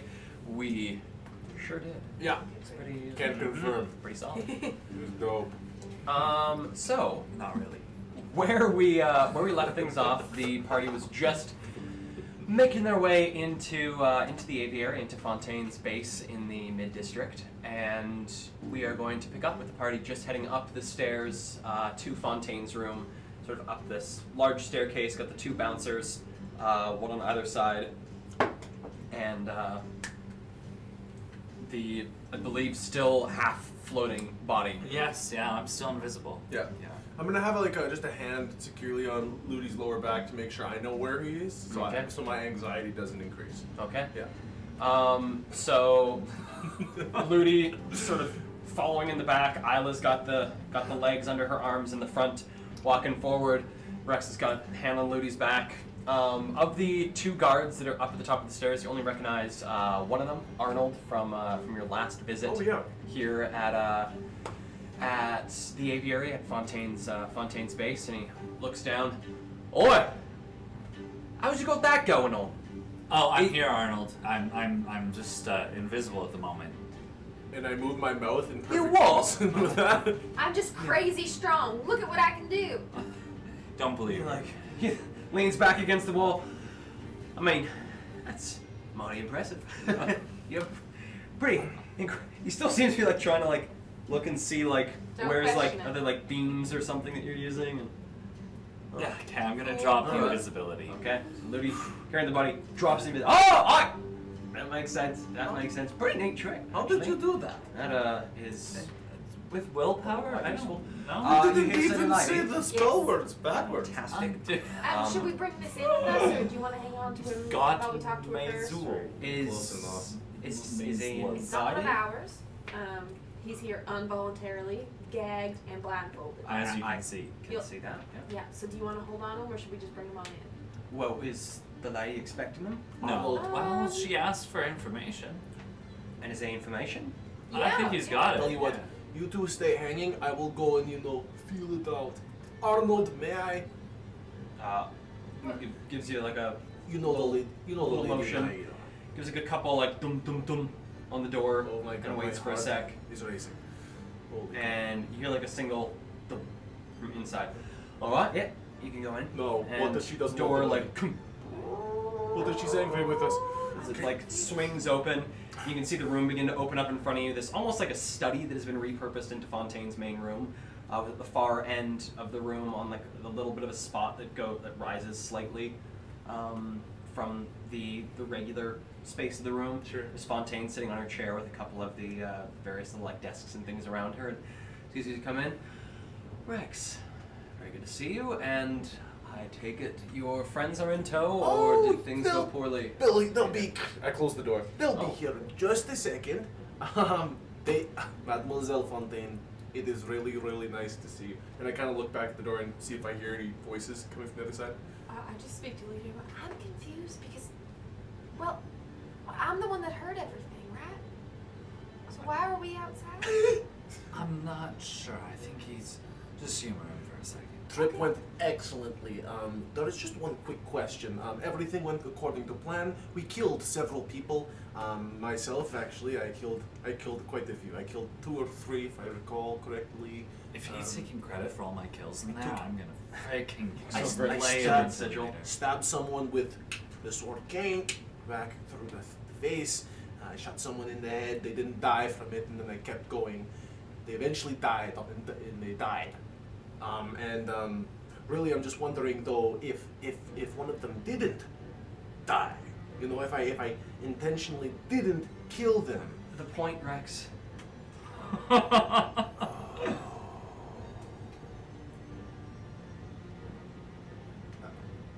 I grab the door handle.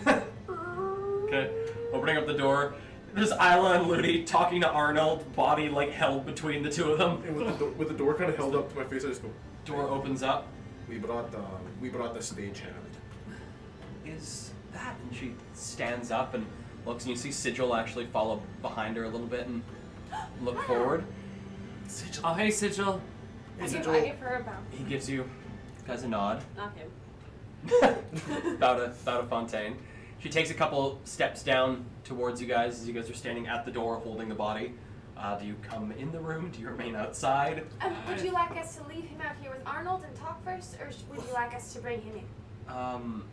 Are they unconscious? Yeah. Yes. Yeah, and they'll be asleep for like another 2 hours as long as you don't hit them for fun. Or for not fun. Yeah. Might be either best or. to bring him in then. Okay. Ludi carried him the whole way here. Oh yeah. And as you guys like bring this guy in, sort of awkwardly carrying this body in, just put him on the chair over there. Put them on the chair over there. You heard the lady. There's Let's go. like a nice, quite a nice like little love seat that has been placed there with these almost claw-like armrests that are on this love seat. There's also like a couple like less nice chairs that look like a little bit on the ricketier side. Look Fontaine, more. he's a little dirty. Do you sure you don't want us to put him on the floor? No, please. He chairs. was literally Fine. splattered in shit. The sewers, you know? It just looks like a nice couch.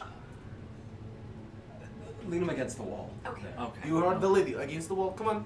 Okay, Rex. I'm about to.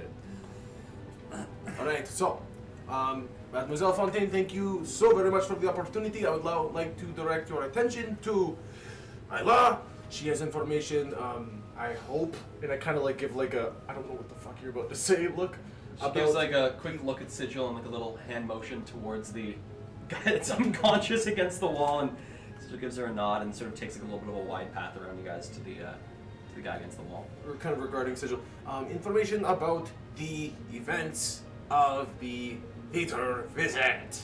Ayla. And I kind of saddle up next to Ludi. Especially seeing our guest, I'm quite excited to hear what you found. Okay. Yeah. Settle in. So, where do you want me to start? Like, from when we started in the sewers, or from, like, when we reached the theater? Ideally, whenever the information began to unveil itself. Well, Oh. Nefira has one green eye and one blue. Yes. Correct. Wait, really? Yeah. You saw? Okay. Take it away. Okay, so, you know the Faceless, right? That's what they're Generally, calling yes. themselves. And they have this drug that they take. Now, this is where things get dicey. They have this thing that they take, that they eat it, or like, drug it. And after they take it, they like change. Like, and then I change myself for the brown bob and rounder features. I think this is the first time Fontaine's seen this. Oh no. Oh. So she sort of is looking at you intently, trying to follow along with, your Isla story. Like and this?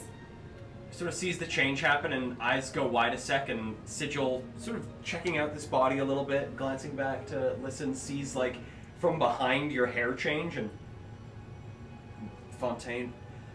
Oh, and did you happen to partake of some of this particular? No. We just saw it happen, and then I go back to normal island. No. But we just saw it happen, and so they do She this. gives like a look to both Rex and Ludi, and Oh, this is normal. Oh, yeah. It's just Isla. With the use of their drugs. Thank you. Keep going. Oh, sorry. Yes. So they use their drugs to do this. But now here's where it gets really creepy. Okay? Listen up. They can impersonate real people. Like I pick people, and like they can be like based on real people. I don't have to have met them, but like it's just like a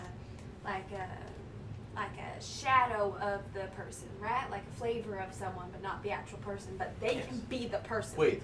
Ain't what? This is news to me. Oh, it's not important though. No, this is important. They can become other people. Oh, these guys. Yeah, okay, so yeah, they can become people. So listen what happened, okay? So I'm sitting there and Crowley, right? You know Yes. Crowley? He's Booker's man. yes, Is sitting second there man. having a conversation with this guy.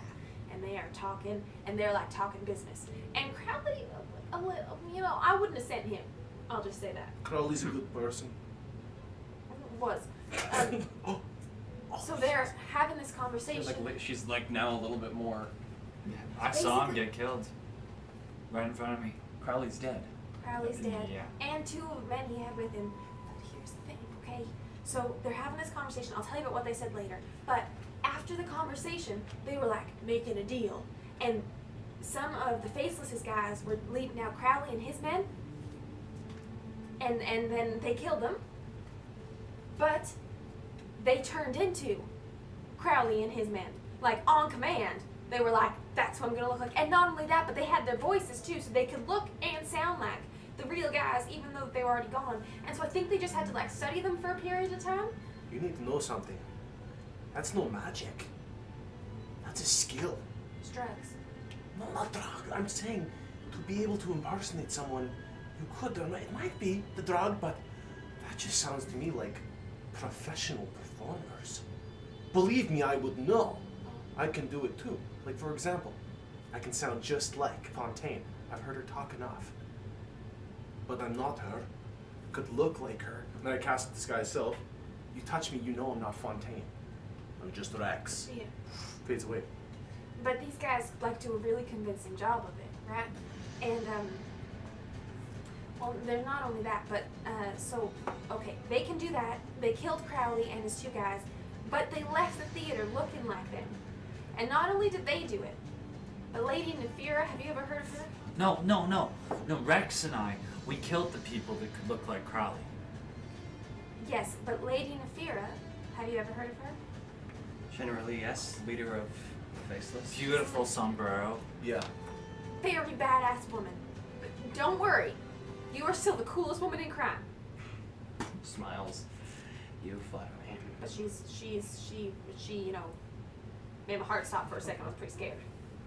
It's pretty cool. So this Nefira, she She was invisible. also... I was invisible doing my reconnaissance, and she was invisible watching. Studying. And then after Crowley left, and it was just the guy who Crowley had the meeting with, and I guess her because she was invisible, but they didn't know I was there because I was invisible too. And then she came into view, and they had a little like back and forth, and then she turned into Crowley too, and then she left. So I think she's gone back to Booker as Crowley. I saw Crowley in the costume room. That wasn't Nefira. No, she left the other way. So many of them were watching Crowley. So anybody could be posing as Crowley now. Yes. So, just to get this straight, Lady Nefira, as you've said, 2 swords. was in this... She has 2 swords. Stripping and poisoning. Oh, poisonous. Scimitars. Scimitars. And sombrero. Bitter and sombrero. Strange. Like more like a floppy hat, like a wide brimmed floppy hat, like not a sombrero. Not flamenco, more like flamboyant. Kind of off to one side. Seemed practical, but... Wait, she actually didn't have that hat. You're imagining that. Luke. No, she definitely had the hat. No, I saw her. I did the diving tumble roll. So this Lady Nefira, you were with another person in this room, and she appeared and then looked like Crowley? She appeared as herself, and then she changed herself to look like Crowley and speak like Crowley. And then she said that it was time to go back and have a meeting with the boss. And so she was going back to Booker. And Back to Booker. so I don't know if she's gonna go fill his head with lies or if she's gonna kill him, but something's gonna happen. And also I feel like I should tell you right away before we get derailed too much that they totally have a plan to try to take over New Eden. Well, how do you know? Well, because they said it. Now I don't know what the plan is, but Well, I think the opiate wants to rule New Eden, and Lady Nefira is the only person that Andarin really takes seriously other than himself. Like, she's the highest up that he actually really listens to. Who is Andarin? Oh, Oh, you haven't met Andarin. You don't know about Andarin? Andarin I'm is not aware now. Andarin is the leader of the opiate. It seems to me And that you've met this individual. Rex did. I have. It was in an effort to find somebody that would then provide us with some more information about somebody that we're looking for, a bit of a personal matter, they know about us. but they don't know about. I stumbled upon Andarin when I was looking on the ship that was run by the cookie monsters, Star guys. the stargazers. Stitch. Sorry, this Stitchers. the giant ship run by the Stitch in Black Dock. The patchwork, yes. Yeah. Patchwork, that's right. We eliminated it. I infiltrated their boat in search of a dark elf, whom I found, but unfortunately stumbled upon the room where Vikma and Undarin were having a meeting. Vikma, being the leader of the Patchwork, was having a meeting with his leader, the leader of the opiate, Undarin.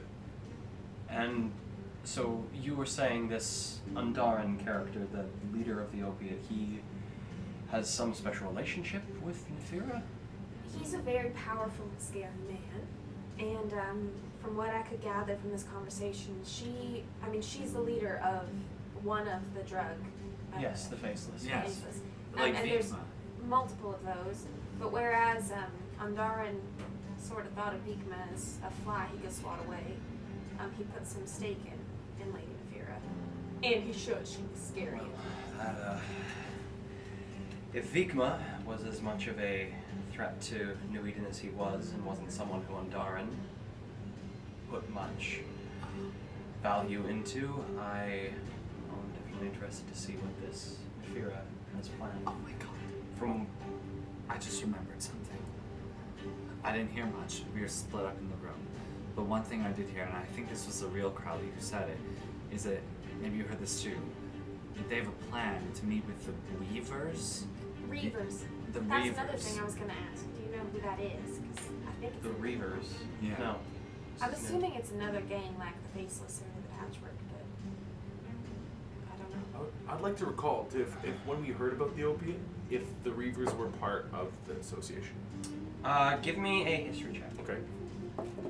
It's an 11, 12. From as you've been piecing things together, for the most part, you began your journey learning about the opiate when you were first in search of Ezen, when you were going through his house and found the notes that Ezen had been taking on the opiate. Right. You had found out that Ezen had believed there were between 4 and 6 different sects of this opiate. He had put names to both the Faceless and the Patchwork. Yeah. There was nothing there about Reavers? Reavers though. Okay, But he okay. knew of the two. He knew of Faceless and Patchwork that were both trying to get into New Eden, but he knew that there was more. Okay, cool. So if no one knows who the Reavers are, who does? Well, Booker? Well, if these this guys did. Yeah. Undaran is working his way up his own chain of command, beginning with sort of the lowly, more brutish with Vigma and the Patchwork, working up to sounds to be quite a force of her own, Nefira. I can only imagine that the Reavers might be the next step beyond that. Do you know, did they reference these Reavers in any way particular? Did they say anything about what their role might be, what they might No one seek to saw. gain? I don't remember. Anyhow, this Nefira, she's heading back to Booker as Crowley in an attempt to, well, and she looks to Sigil. Sigil's now come back to join her after giving the body a sort of thorough examination, and produces, as he approaches her, a small gray tablet What? in his hand, Okay. and sort of passes it to her as he approaches, and she sort of reaches for it and then just Oh.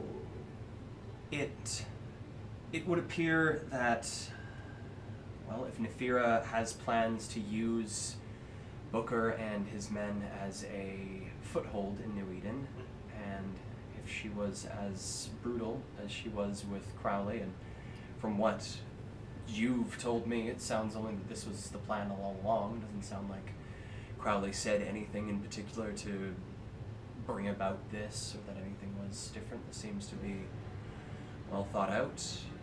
Either Booker's a goner, or he would be agreeing to a little bit of a change in authority sometime soon. I have a feeling that maybe the rest of the opiate is, that the opiate's trying to maybe infiltrate other gangs in the city as well. We will certainly be doing a little bit of another looking at some of our newer members, for sure. This is good information to have. Fontaine. I think that Booker is about to not be Booker.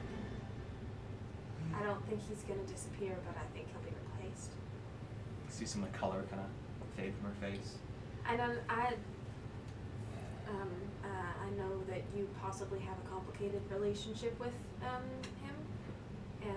but if you think he's ever someone you want to be able to trust in any way, shape, or form, you need to talk to him now. and also not just your newer members. Yeah. They were really No, good. you can't trust. And that's speaking as someone who can do it. They're really good. Well, Sigil, and gives a nod and still holding this gray tablet in his hand. You found that on the individual, yes? And he nods. Well, I believe this, and sort of motions towards the tablet in Sigil's hand, is the drug they are using. Is Wait, the no, but you found those vials on his body. Yeah, It right should here. be. We assume that they're those green liquid there. Sigil sort of Whoa. squints and walks forward and sort of holds out a hand.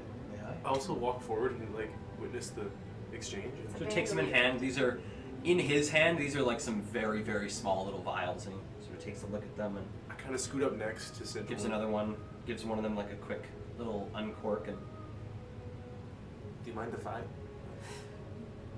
give me a persuasion check. Ooh, it's almost a nat 20, but it's not. It's a 13. Sort of holds it over to you as he turns back to Isla. I don't waft. I put my nostril right over it. Okay. Give me a nature check. Cool. +1, 4. 4 in total. 4. Giving a sniff, you don't really get any. It doesn't really smell like anything. Getting It hints of doesn't rose- really have much of a scent to it. Rosemary, a bit of sulfur. Is it? And Sigil says to you, it would seem what you have here is venom, poison, something like that. Oh!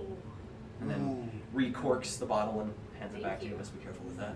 Yeah, I will. I won't. But it would seem that however they ingest these, whether it's just taken or well, however one might take this, would seem this is, you said mask is the name? Yeah. Mask. Oh, also I think it's slow acting. Well, he closes his hand around it. I will do what I can to figure out a counter charm to this. Maybe we'll be able to do a little bit of searching amongst our ranks. Thank you, Sigil. And sort of gives him a bit of a motion, and he nods and sort of turns to you guys and best of luck. And heads out the door and leaves Fontaine alone as he Oh, goes Sigil? off to. Door's about to get closed and sort of peeks his head in.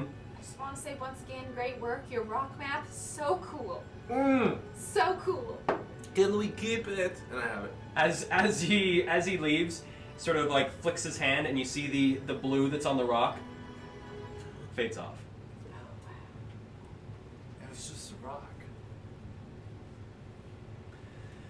Bruh. Well, with that, was there anything else that you found besides our friend here, who, after hearing what you've told me, I'm quite excited to find what they might hold? I know you're probably a little distressed after everything we've told you, and I would like to, do you have good enough security? Because we've got a job to do. That's pretty important. But Yep. once that's done, we can totally, help, What are you asking for? take care. She's offering. What are we on? Sorry, I just didn't catch that. Oh, we could be bodyguards. Oh, and we could. Believe me, my team here is capable of more than you could imagine. And for a good price, we'd be willing to do something. Well, once Sigil is able to figure out some sort of counter charm to figure out if people are using the magic that these drugs have been imbued with, feels substantially safer. But I do appreciate the offer. Is there, should in the future I need to contact you more directly, is there a better way to get a hold of you? Well, Isla has a post box. Yeah, I have a P.O. box. It would be best for things if you need help in an amount of time, opposed to please come here now kind of things, because then it would give us time to check back and respond or then come. Of course. But we Just also a- have that thing that we speak to. What is it? The thing that we speak to as Oh, That's the, just a line to us. Do you have anything like that? Like little stones we can talk into back and forth? not ones Earpieces, that we maybe? can freely give out, unfortunately. What about if you put something give give us a tattoo or something that you like send a message through or like send a shock through whenever you need us, and we're like, oh, that's Fontaine. So thanks for a second. Well, I'm sure that if I talk to Zora, we might be able to figure something out, but that would be a bit of a project. Tell you what, well, we got his letters right now. If you need to contact us, you can send a letter to. Where is it? We're Wormwood Meadery. Or just 1 second, I have it written down here. I've got a box number. I think it's 13, but It's box 13 at the Wormwood Meadery. Box. And is that at just the general post office? Is it a private? oh no, it's at a bar It's. actually. You know, bars that. You Except know, mail. Yeah, you go to get your fucking. I pay for it, so you know it's good. Well, it's a legitimate place. It's actually where we Do you met. do you recall which Remember that day? which establishment it was? Yeah, just hold on here. That was the first day I tried to quit smoking. The day that Ali got the PO She box. takes Well, a the couple day we steps met, Isla. towards you, there, Isla, and says, It didn't work. "If it's a place that I Smoked that know, day. I probably know who to contact." Oh. Yeah. Good point. I'm sorry, Gail. I'm trying to find it. I just don't remember which bar it was. But it was the one that we met in silence at. What was it called? The Wormwood Meadery. Weirwood Meadery. Weirwood Meadery. Yeah, the Weirwood Meadery. Yeah, okay. Ah. Yeah, that's the one. Well, I will send any correspondence to Dorian. That's the But one. you can tell her that Lovely I have times. a box and it's the sparrows, I think, is my Yes. coin. My little everyone does bird stuff here, so I wanted my own bird, so mine is the sparrow box. She Alright. knows that. And you can tell her we're like cool if you want. So there's still business to conduct here before we part ways. There is indeed. And she takes a few steps over to the, from what you guys are looking at, the right side of the room, the side that's opposite where you guys have the dude leaned up. And going to that side of the room, sort of goes through a couple of these desks that she has arranged and pulls open a drawer. And you hear the jingling of a couple pouches as she pulls some things out of one of the drawers in this desk. And coming towards you and setting them down on a small little circular table that she has near the center of the room. I believe this should be your payment here for each of you. It's like a heavy, like, these three small little, sort of like burlap pouches filled with what you can only imagine as coins. Yeah. And sort of turns on her heel for bringing in our guest here.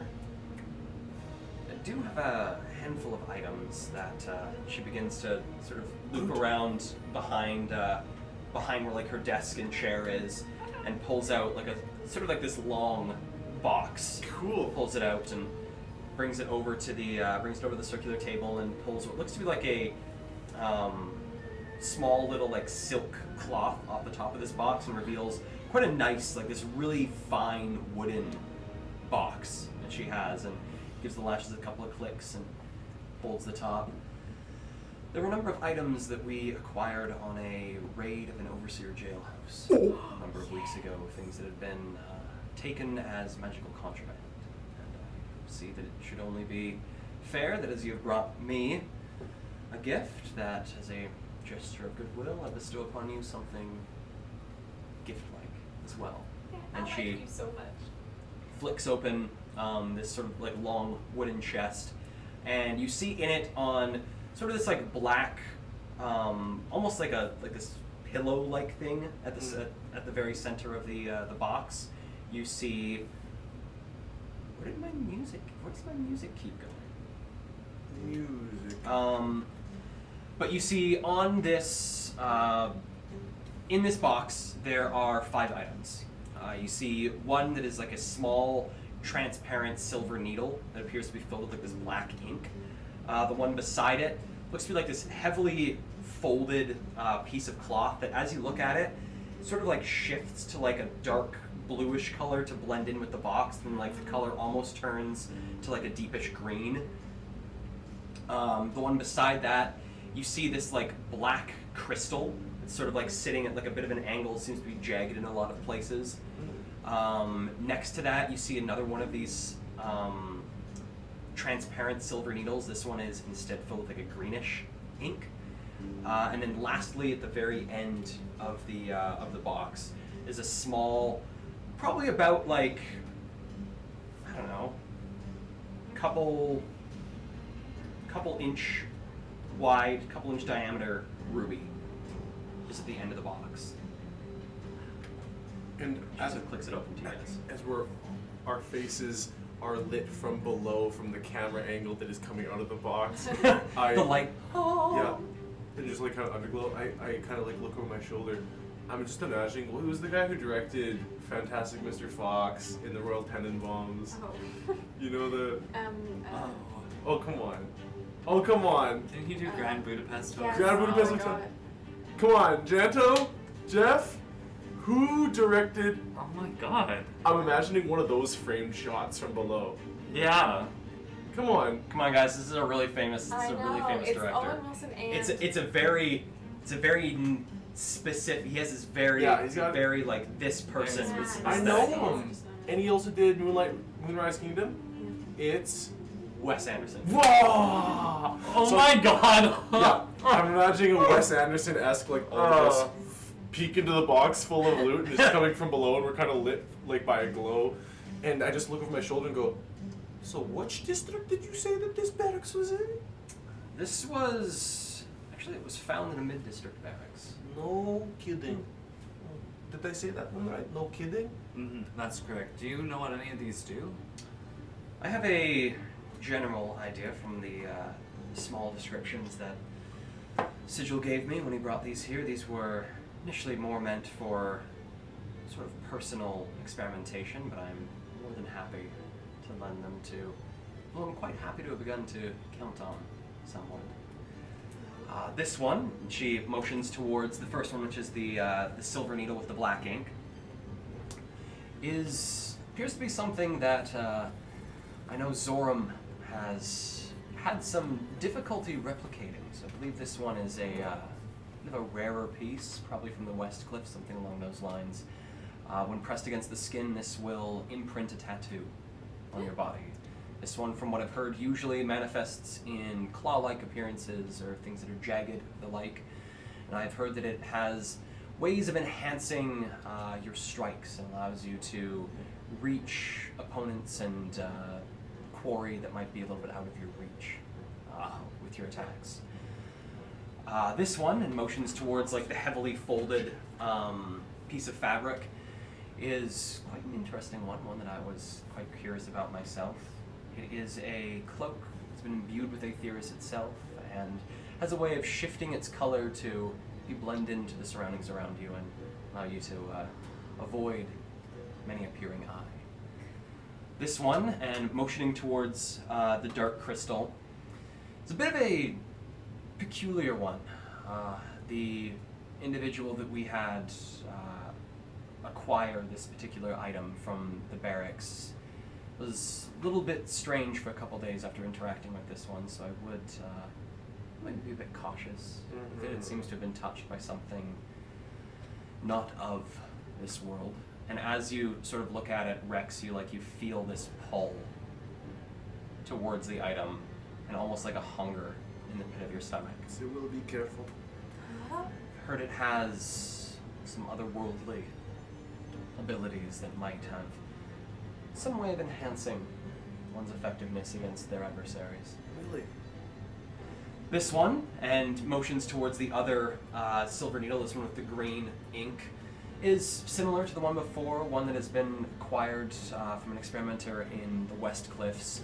Although this particular tattoo, I've heard, has capability of manipulating the minds of an individual for quite a period of time. This, however, as I've been told by Sigil, may only be used once, maybe twice, I'm not entirely sure, but has some very strong enchantment powers that might help you sway an individual to your side and perhaps do things that they would not normally do. And then motioning to the last one, and this, quite a pretty one, the little ruby, has a interesting quality. Let me show you. And sort of pulls out from a small little sheath on her hip. It's a small knife, and puts it in the palm of her hand and grabs the ruby and sort of holds it close to the knife. And you see as she's holding it, it almost is like a magnetic pull from the ruby towards the knife. And she sort of lets it go and it like smacks against the side of the dagger. And then you see like the metal of the weapon just begin to like sort of warp a little bit around the ruby to almost make like a little bit of a socket for it. And sort of holding it and giving a little bit of a flip in her hand, she winds up and throws it. Let me see, let's hope.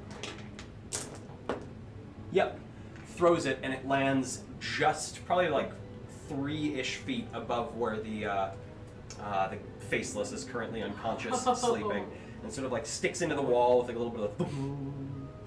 And then with a small like flick of her wrist, you see the dagger pull itself out of the wall and return to her hand. Oh, wow. And then sort of like with like a little twist, pulls out the ruby, and you see the dagger sort of morph back to its original look and places the dagger back, or places the ruby back in the box. Well, So do we choose one? I would be willing to offer you one each if anything is intriguing to each of you. sure. I want to pick up the cloak and try Okay. putting it on. And see what it So looks picking like. up the cloak, as you pick it up, it like unfurls to its full size, and it's like a full body cloak. This thing, it was just like very meticulously folded, and it seems like the fabric is almost like a silk, like it's a super light, super thin cloak.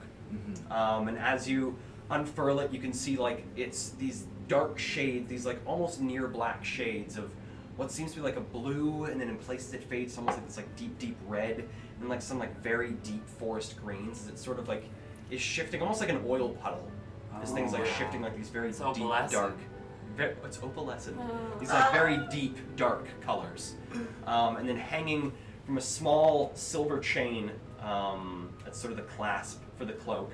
Is a small diamond-shaped shard of Aetheris that glows like this like soft silver color. And sort of, Trying putting it on and flipping. Is there a hood? yep, there's a hood. So flipping up the hood, you guys see sort of looking at Ludi as he's got this thing on and sort of looking at yourself. You can see sort of like the deep, dark, almost like reddish brown colors of the room, of the wood, and sort of the yellowish colors of some of the wallpaper, like the fading wallpaper that's on the walls, begins to manifest a little bit in the cloak as you look at Ludi, and seems to almost distort the light away. That like you have to focus a little bit harder to like make out Ludi as he's standing there. It's like it almost seems like the light is trying to like force your eyes to look elsewhere. Ludi, you look. Well, it's hard to say. You don't look. Mm-mm. What does the cloak do, like in terms of? So in terms of D&D Rules, yeah. Rules, this one allows you to hide even when you are only in, what is that called? Only when you're lightly obscured. So that's things like if it's not quite full darkness, like if it's like dim light, like even if someone is like actively looking at you in dim light, you can use the hide action, which is like make a stealth check and try and like evade being seen. And it also gives you advantage on all stealth checks while wearing it.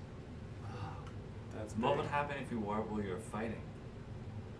Wouldn't have a whole lot of combat applications. Like you could use it in a way where like you're fighting, you run away, you try to use the hide action to then like get away and sneak back around.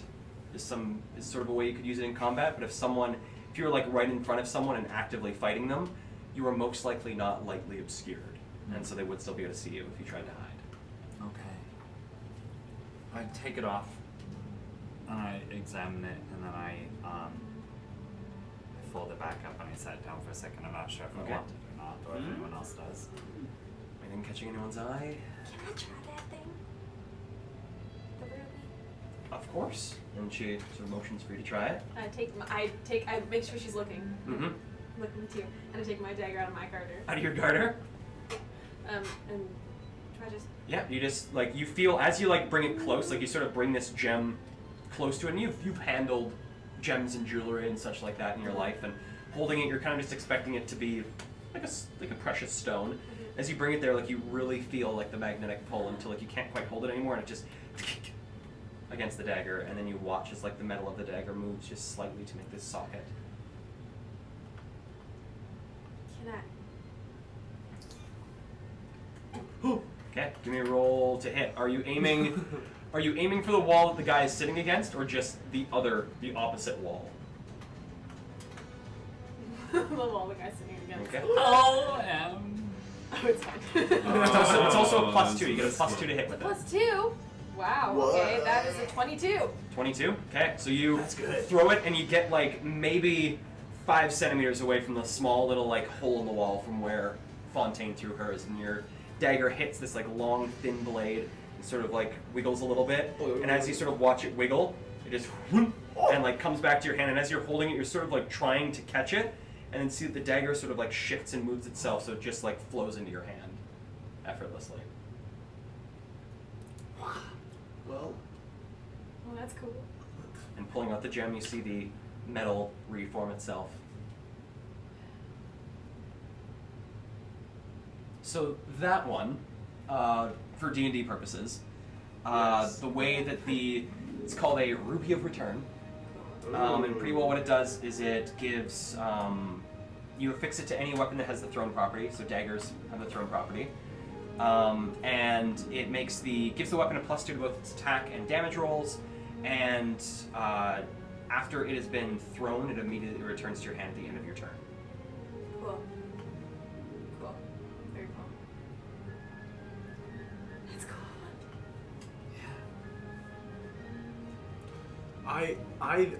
I've been like, I kind of watched that and I was stunned and yeah, very professional. And I've just been like, just touching my face and looking into the box still. Luthi, do you have an inclination towards anything in the box?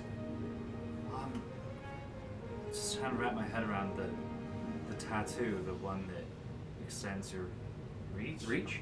So D&D words for that one. That one is actually from one of the new books from Tasha's Cauldron of Everything, which has a bunch of really cool tattoo things, which I'm using. Sick. So that one is called an Eldritch Claw tattoo. While it is on your skin, your unarmed strikes are considered magical for the purposes of overcoming immunity and resistance to non-magical attacks. That's good. In addition, you gain a +1 bonus to your attack and damage rolls with unarmed strikes. And as a bonus action, you can empower the tattoo for 1 minute. For the duration, each of your melee attacks with a unarmed strike can reach a target up to 15 feet away as inky tendrils launch towards the target. In addition, your attacks deal an extra 1d6 force damage on hit. Once used, it can't be used until the next 2 dawns. So 2 days pass, and you can't use it. But you still get the. Still get the +1, you just can't use the range +1d6. Yeah. It's on a sort of a 2-day recharge timer. So I always would have a +1 to my attack. To your attack and damage rolls, you would always have the +1.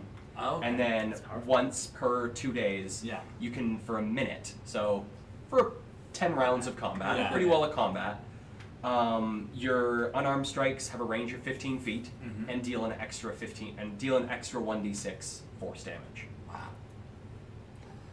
Well, I think that's the one for me. But do you want it? I look at it. Are you asking Rex or asking Jackson? No, I was just asking Jackson. I don't want it. Oh, you don't? Not at all. Okay, great. No. I think I'm gonna take the tattoo. Yeah. She nods. It's all yours. The cloak is beautiful, but You're going to get the tattoo. isn't it? I guess so. Well, Where should I put it? well, I don't know. Where do you want it? So this is what we let you punch far and hard. So what about? I don't know. Somewhere on your arms, your hand. Do I get to choose what it looks like?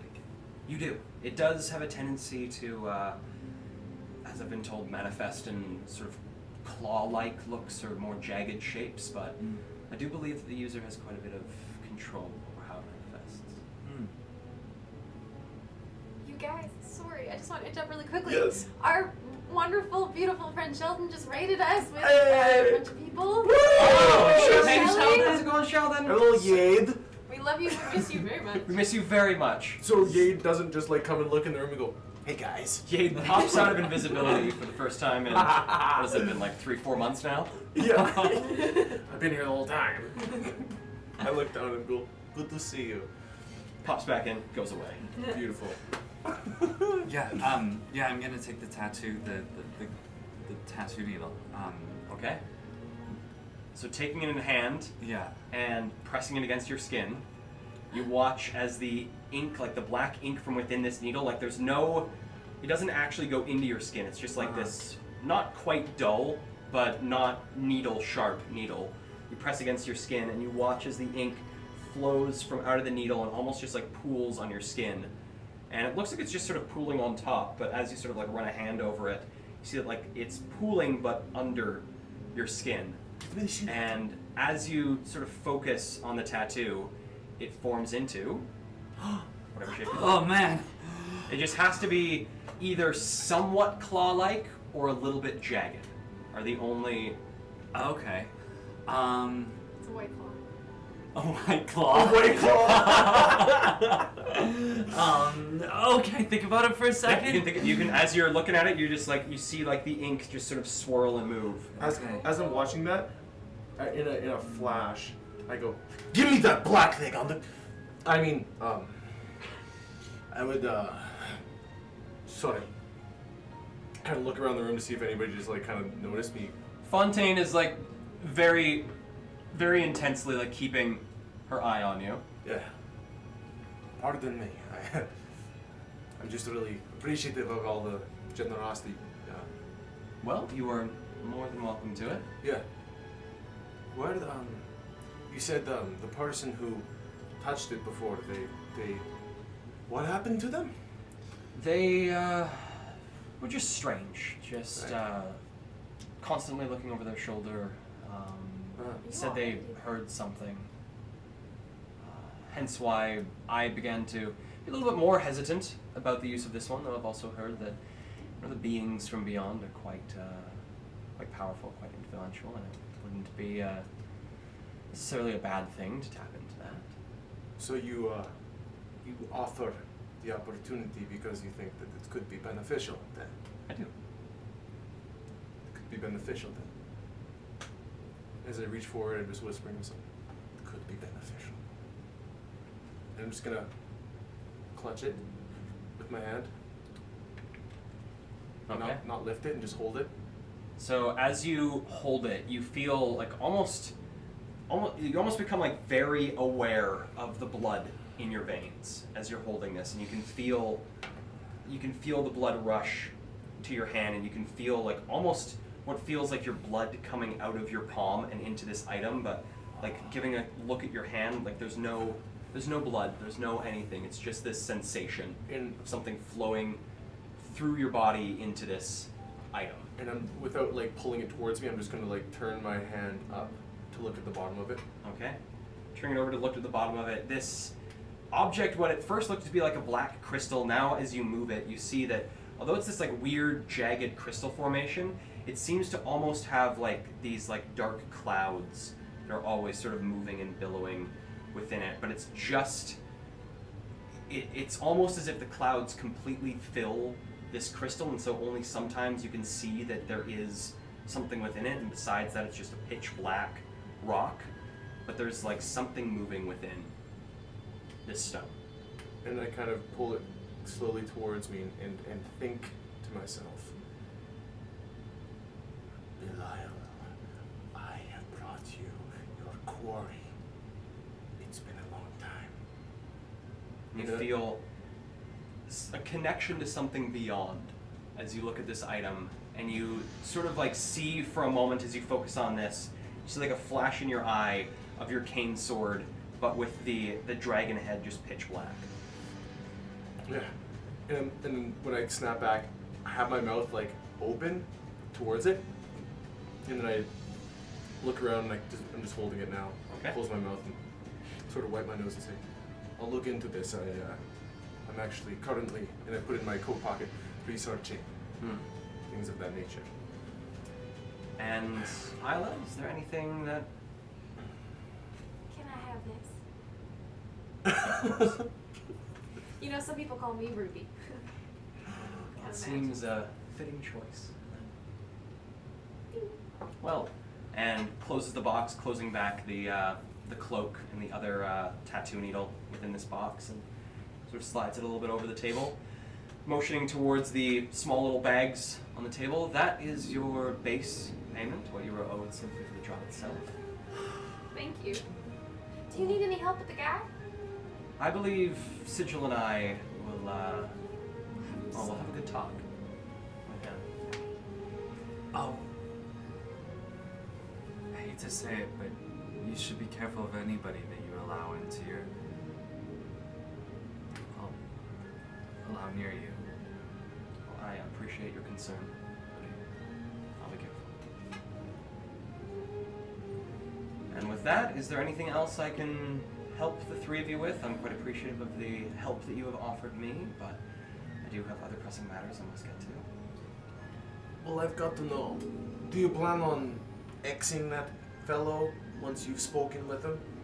Well, depending on the information we get from him, he is dangerous to have around, especially, well, hopefully he can't use any of his body-altering abilities without the drug that Sigil confiscated, but supposing he can, he does pose a danger to myself as well as, well, supposing he's seen any of you, to you as well, so I do not have high hopes for his survivability beyond this, unless Sigil is able to whip up a very potent memory charm. Ah, could make him think that he's a low district worker and just dump him.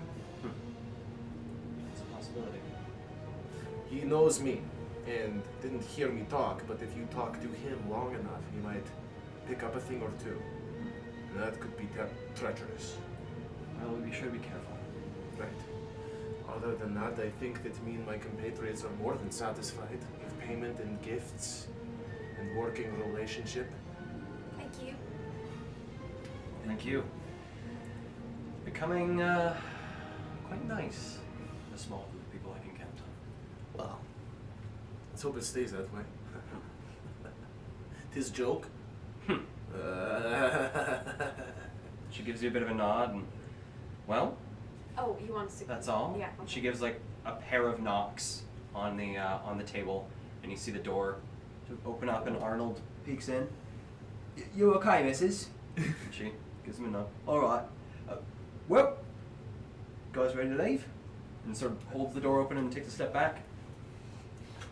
And I'll begin and kind of look over my shoulder to Ludi and Ella and begin striding towards the door. Confidently.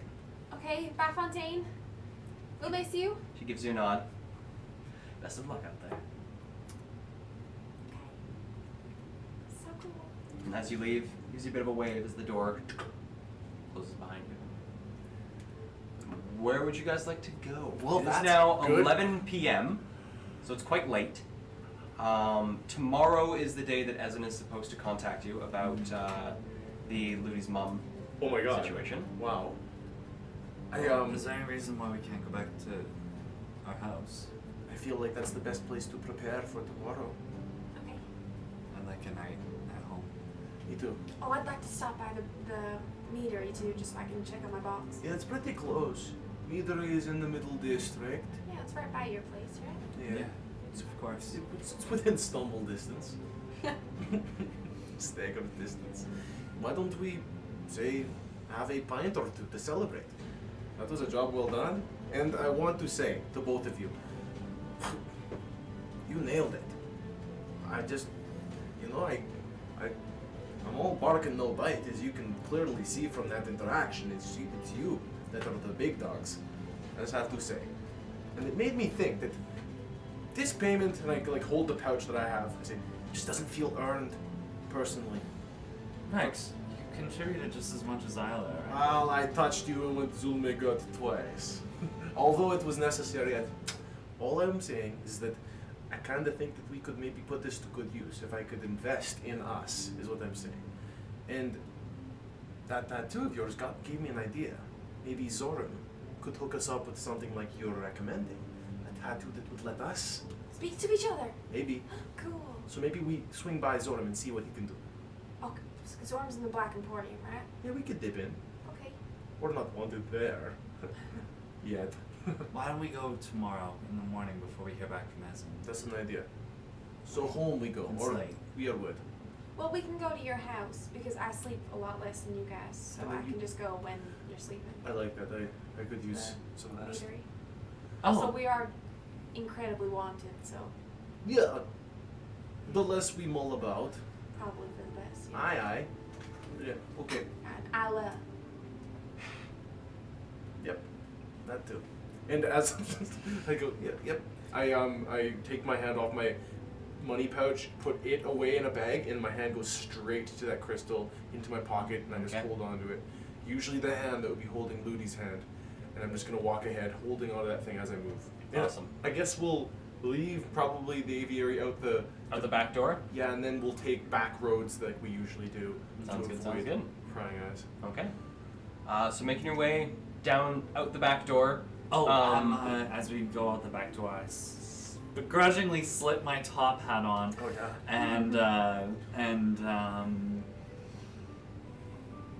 and nothing comes to me. And so if you took a look over, you'd see a stumbling old man. Stumbling old man comes out of the back door of the aviary, heading out into the alley. Giving a look around, you see as usual, the group of 4 or 5 disguised Fontaine's Boys members sitting around a small little what is that? Not a dumpster fire, but one of those like oil barrels. Yeah, That's yeah, on yeah. fire, and like warming their hands and sort of look at you as you leave. You do notice that one individual in particular is missing from this group. The guy that you talked to, I believe it was Wes.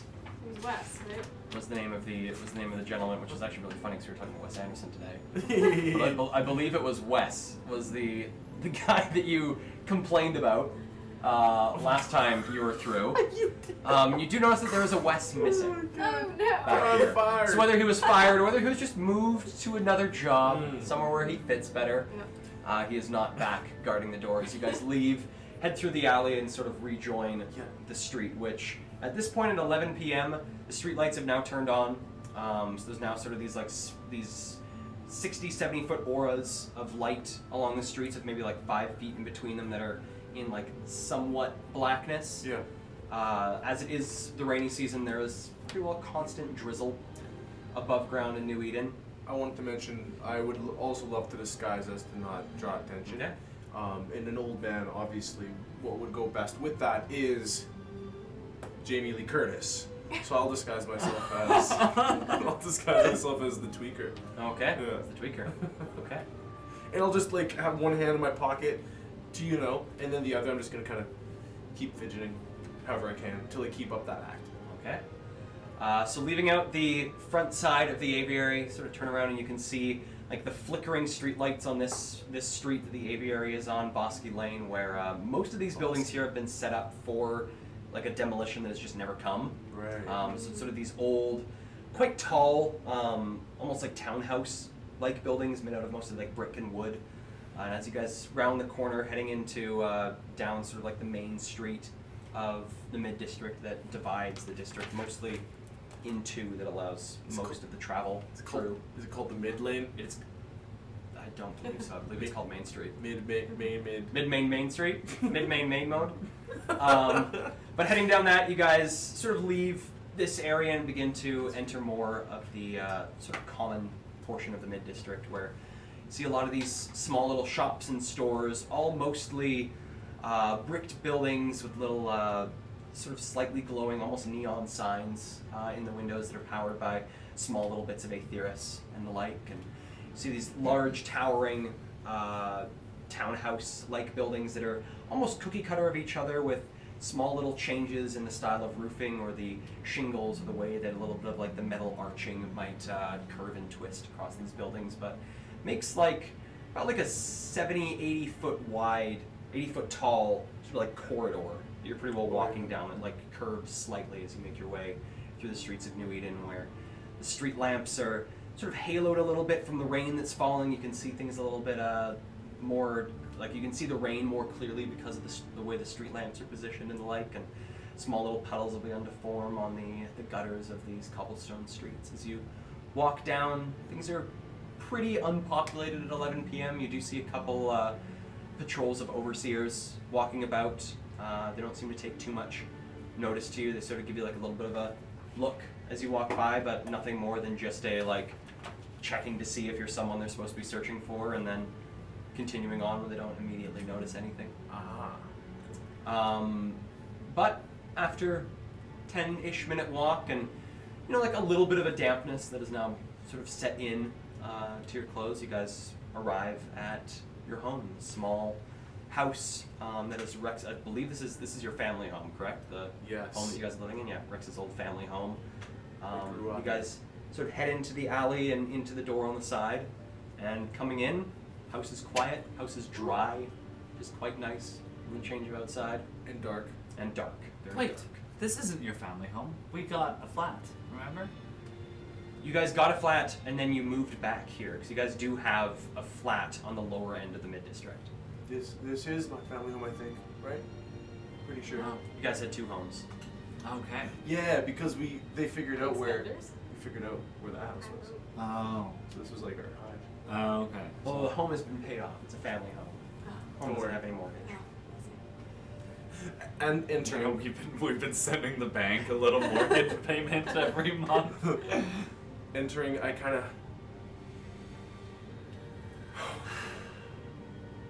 nod, look to the fridge, say, "Ludi, do you think that our milk is expired at this point?" It's probably expired again. Probably expired again. I'm gonna walk straight to it and then just kind of like open it and lean an arm on and look to see what I have inside. Looking inside the fridge, Over your you shoulder. see the remnants of actually the last time that the full party was here Oh my God. for a meal. The last At a time that feast. Abby and Isla were there for the feast that you guys prepared and Strawberries got all, and cream got all for ready. dessert. Strawberries and cream, which is now dried up considerably, so it's now sort of like this bowl of like crusty whipped cream and these like shriveled strawberries, as it has been like over a week and a half since you guys were last here.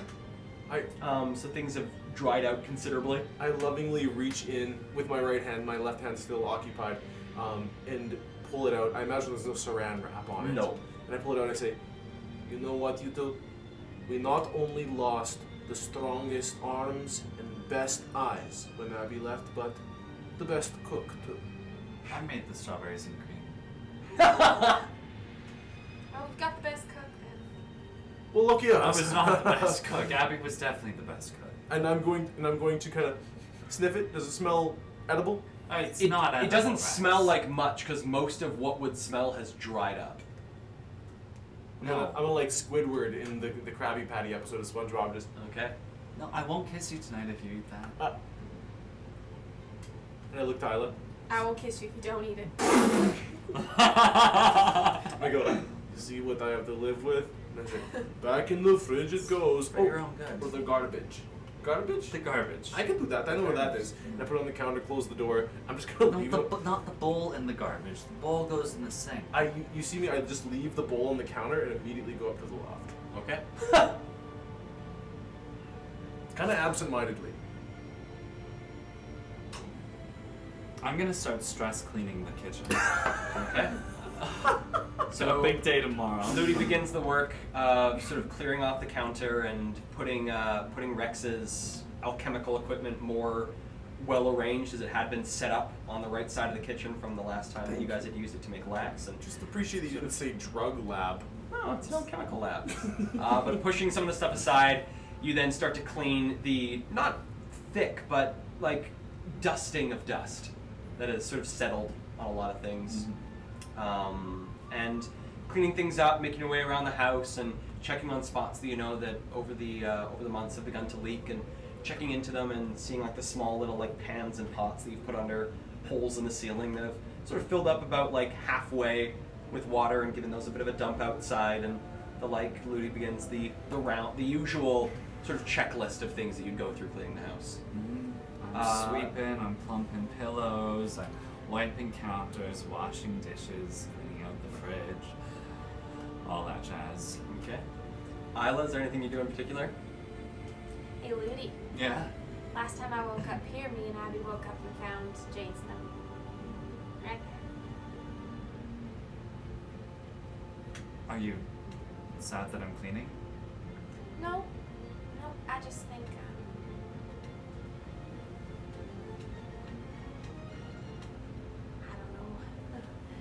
Thanks for bringing me back, at least. Oh.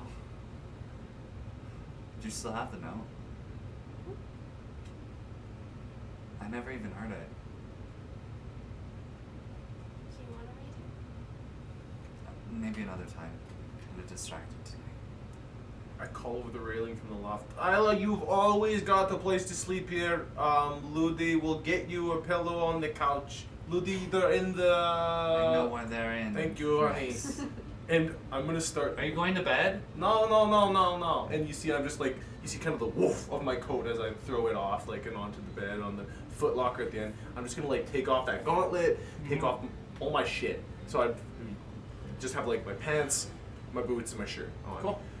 And once I have that, I sit on the foot locker so that my, like, butt is lower than my knees. And in my hands, I'm just holding this thing. And I'm looking at it. I'm not moving. I'm just looking, trying to like get anything out of it. But then I look up and I can see the bathroom door that's closed, where I last consumed something. And I see that. My eyes dart over the railing to see Ludi cleaning and Isla meandering. And I'm going to kind of just hold it between hold it by my legs and just walk down the steps. I'll be right back. And then I'm just gonna... Where are you going? Okay. Bathroom. And then close the door. Okay. And I kind of let out a bated, but like very shaky breath. And my heart starts racing. I'm gonna move over to the sink. I'm just gonna set it in the sink. Okay. I put my hands on either side of the sink, look down at it, and then look in the mirror. Okay. Give me a charisma saving throw.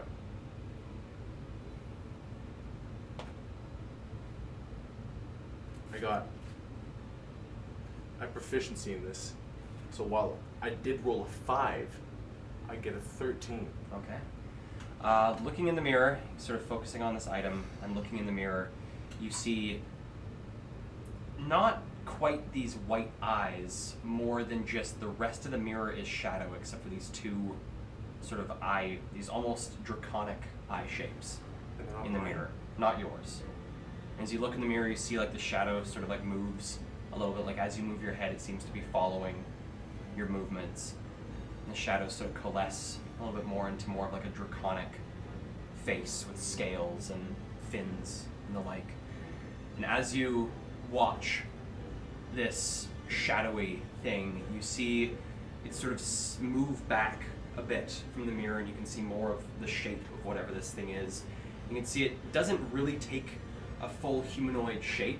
It seems to be more of like this almost like roiling mass of shadow and darkness with just this almost draconic head that sort of moves a little bit away from the mirror. You see like a small tendril of shadow sort of come up in front of it, and it materializes into a musket.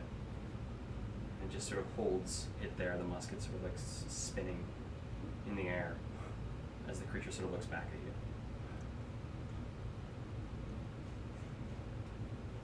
you. Your armory.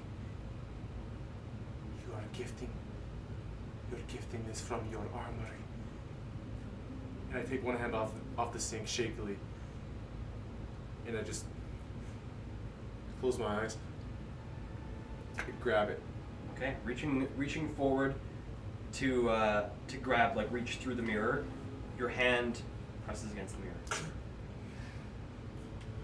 And you see the thing on the other side as your hand presses against the mirror and you move your hand down, the musket that it's holding sort of turns into shadow and flicks into a flintlock pistol. Flicks into a dragoon. Flicks into an arquebus. And just keeps spinning. Not you what you wanted. Why do you tease me?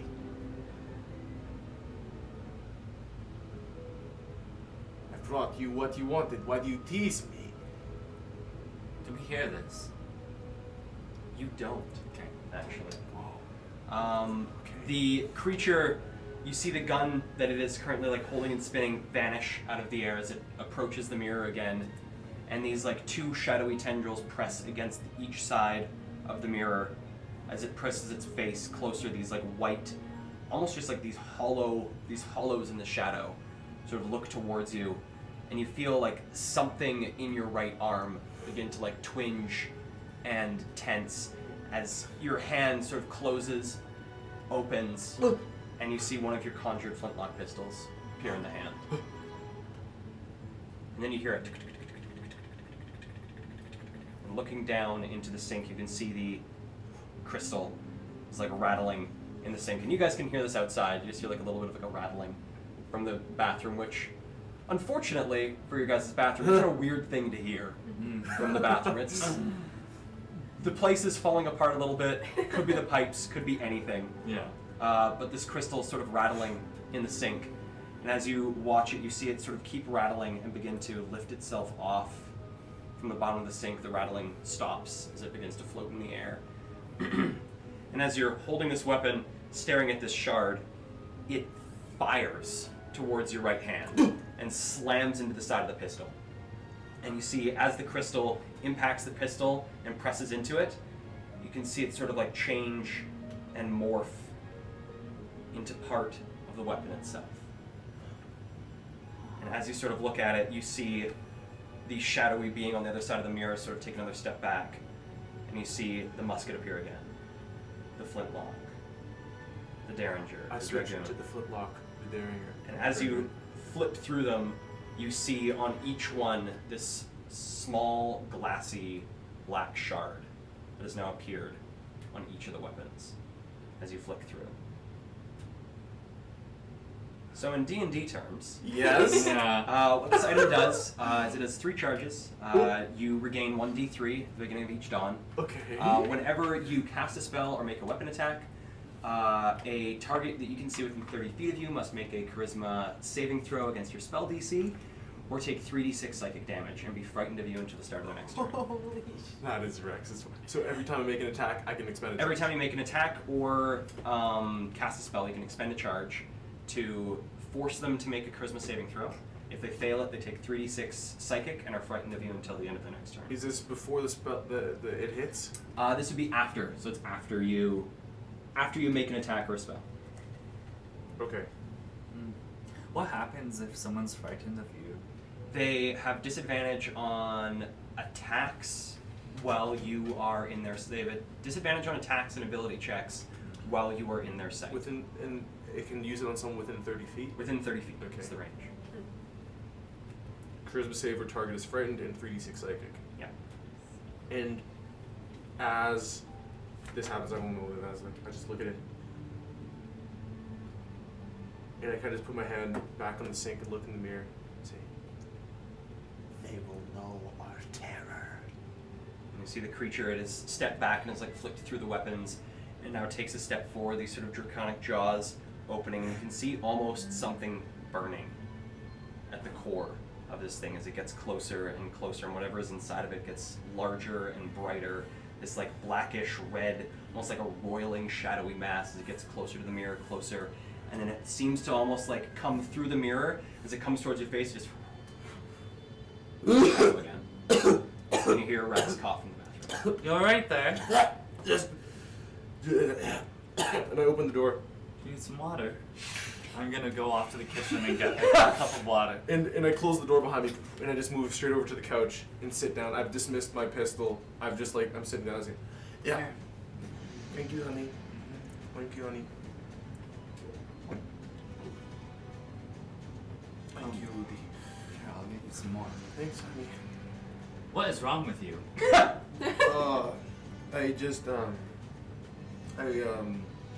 I just took the hit of lax, and it went down the wrong pipe. It didn't work.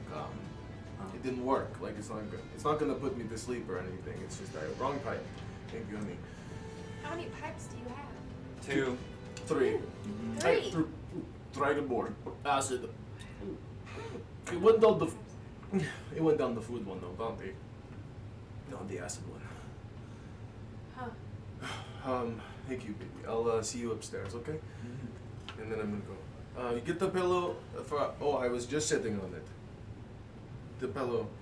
Thanks. Yeah, I got covered. She doesn't need a pillow.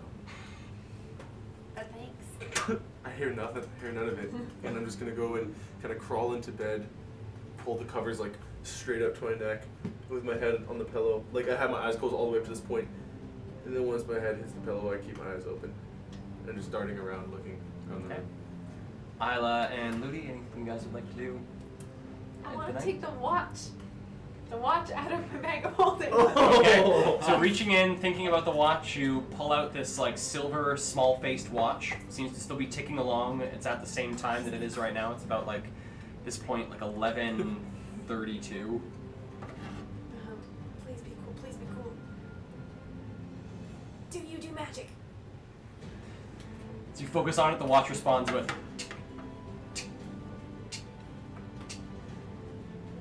Ludi, Yeah? how do you find out if stuff does magic? Do you still Um, have that scanner? Yeah, I think so. One sec.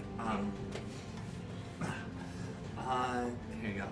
Pulls out the little etheric I don't scanner. really remember how it works, but Oh, okay. it's been a while. Put the watch down. So grabbing it and pointing this like small little brassy contraption towards the watch and holding the button, watching for it. You see sort of like the scan wave go across the screen one way, go across the screen another way, and sort of the white fades from the screen, and then you see the of the two little things that can shine, is either a red or a green. The red shines. I think the red means no. What do you got there? A watch. A watch. Yeah, just a watch. Well, is it nice? Does it tell the time? Yeah. Well, what more could you want from a watch? It's a watch. I know, but I got it in the Black Emporium, and I just thought maybe it was special. Usually stuff is special down there. Who's selling watches in the Black Emporium? Man. Well, good thing I didn't pay for it. Yeah, good thing.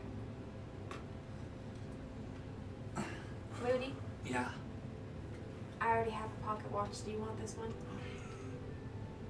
That one is an actual wristwatch. That one. Yeah.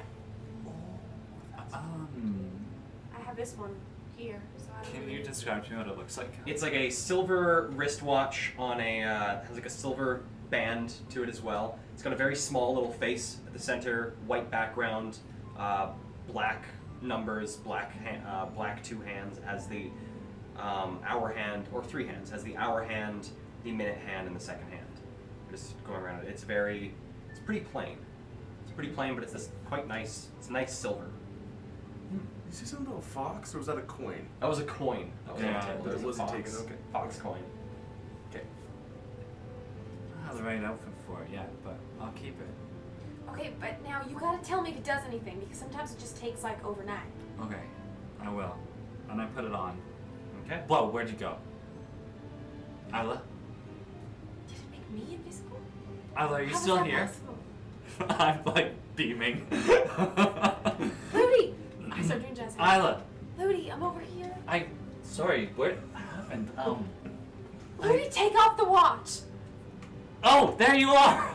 What was going on? Man, that is a weird contraption. You think you'd want to see the people around you. Yeah. Maybe it's broken. Twist the things backwards and then we'll know. Yeah, let's see. Now maybe you'll turn invisible. Oh. I'll put it on. Again. No, you're still gone. Man. No idea where you went. Okay, well here, I'll tell you the time so you can turn it back. I've got 12:01 a.m. Oh, okay. 12:01 a.m. Take it off. There you are. Man. Funky. Weird. Oh, it's like good for tuning people out when you get sick of us, I guess. I suppose, yeah, but I can still hear you, so. You can always hear me. Yeah. I'm inescapable. There's nothing wrong with that. I really like having you around. Oh. Well, are you going to bed? Yeah, I guess so. And we'll get an early start to the bar in the morning. I'm gonna wait until Isla's doing her meditation thing and keep cleaning while she's getting ready for bed. Okay. So Isla Trance. Sit up on the couch and then Yeah. trance. Have you ever seen this before? Yeah, I think so. It's pretty creepy. So I sit and get all comfy up on the couch, find a place I'm happy. I'll take the pillow and just hold it in my lap so it doesn't go to waste. And then just stare at the wall. Okay. So Isla goes into a trance as Ludi sort of keeps an eye on her. And every now and then, as you move through the room, you can swear my eyes follow you. Ooh. Mona Isla. This is a rearrangement of Lisa.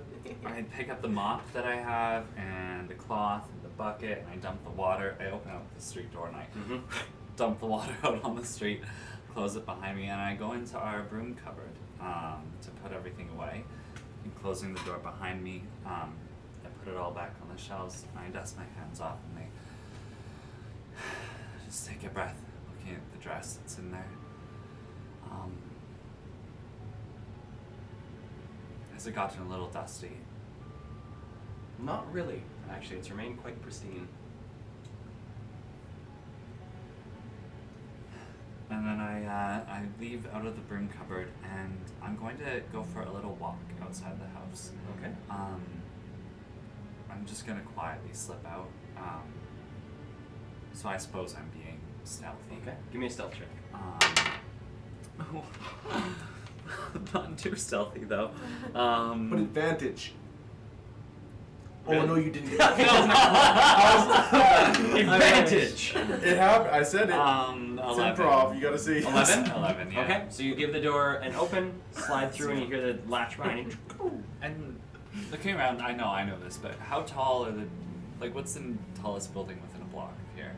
Tallest building within a block Or how of tall's you. our house?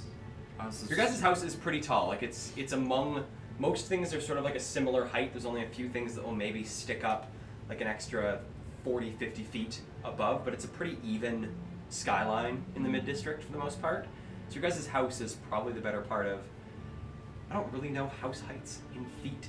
So I'm gonna say it's like 150 feet high. I don't know if that's a huge house or if that's a small house, but it's a two-story house. It's like a 2-floor house. That's a massive house. 150 feet high? A house is no. That's taller only than like 50 feet. that's only like 50 meters. I guess that's pretty tall. But like a 50-foot tree is like double One the story size. is 12 feet. What? Yeah, but then like it's like 20 feet maybe with like the basement addition. Okay, so your house is about like Like if it was like a 3-story narrow, like short, like skinny but tall townhouse, it could I'm be at- like 40 feet maybe. okay. So let's say it's 45 feet. I also imagined that we're the house on the corner. Okay, so you're the house in the corner. Just saying. So like, if this is like the road where all the houses are, our door would be here, and then there's like the corner, so that our window looks out on that road, like in the Okay. loft, if it's possible. Sure. Yeah. Okay. Well, I'm pretty sure I've climbed onto the roof of our house. You before. have. You've actually done it with Isla quite Yeah, recently. I forget how I got there. Just go up the fire escape. There's a small fire escape up the back of the house. Oh, well, no climbing needed. I'm going to go around to the fire escape and slowly make my way up the top. And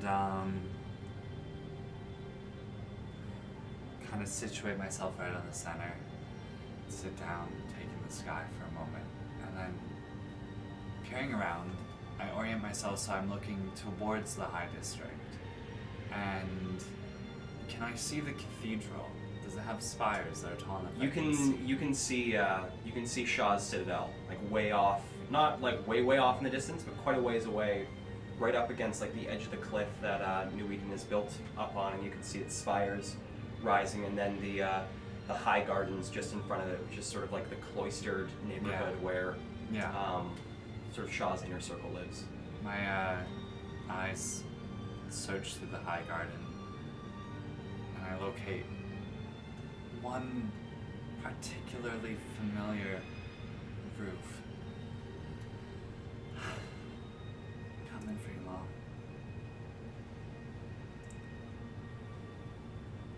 And then I go down, and I lock the door behind me, and I crawl into bed with Rex. Okay. So as the house falls into a little bit of little bit of a silence as I do whisper one thing. yes. Ludi, honey, could you remind me in the morning to go visit Mr. Alan Wake? I owe him 300 gold pieces. I'll remind you tomorrow. I reach to my bedside table, take a dose of lax to my lips, and go, "Thank you, baby. See you in my dreams."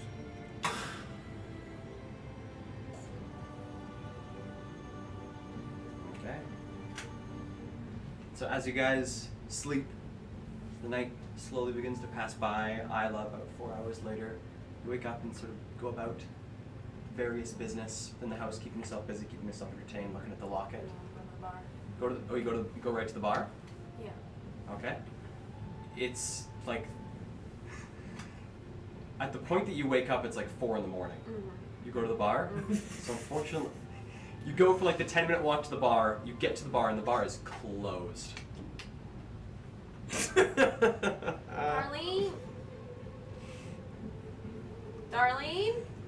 Waiting in front, you hear like the soft pitter patter of the rain around you. Well.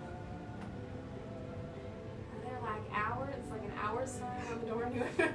Looking around through the door, you do see on one of the sort of like the bay windows of the Weirwood Meadery, you see like a little wooden sign, very very small little wooden sign that's been propped up against one of the windows that says "Open 6:30 a.m., closed 2 a.m."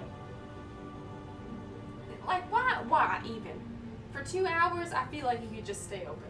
Be a 24-hour establishment, but, well, I wonder if the grocery store's open at this time. To make your way to the grocery store. Okay.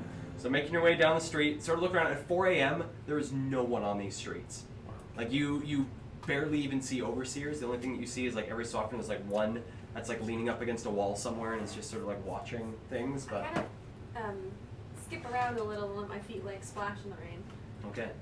So you see one of the overseers just sort of like tracks you as you walk, and then there's a bit of a shake of their head and waves as you pass by, and just head to the store. Mm-hmm. Okay, so heading to the grocer that you went to before with Abby. Getting there, dead closed as well. Oh, man. What is with this city? I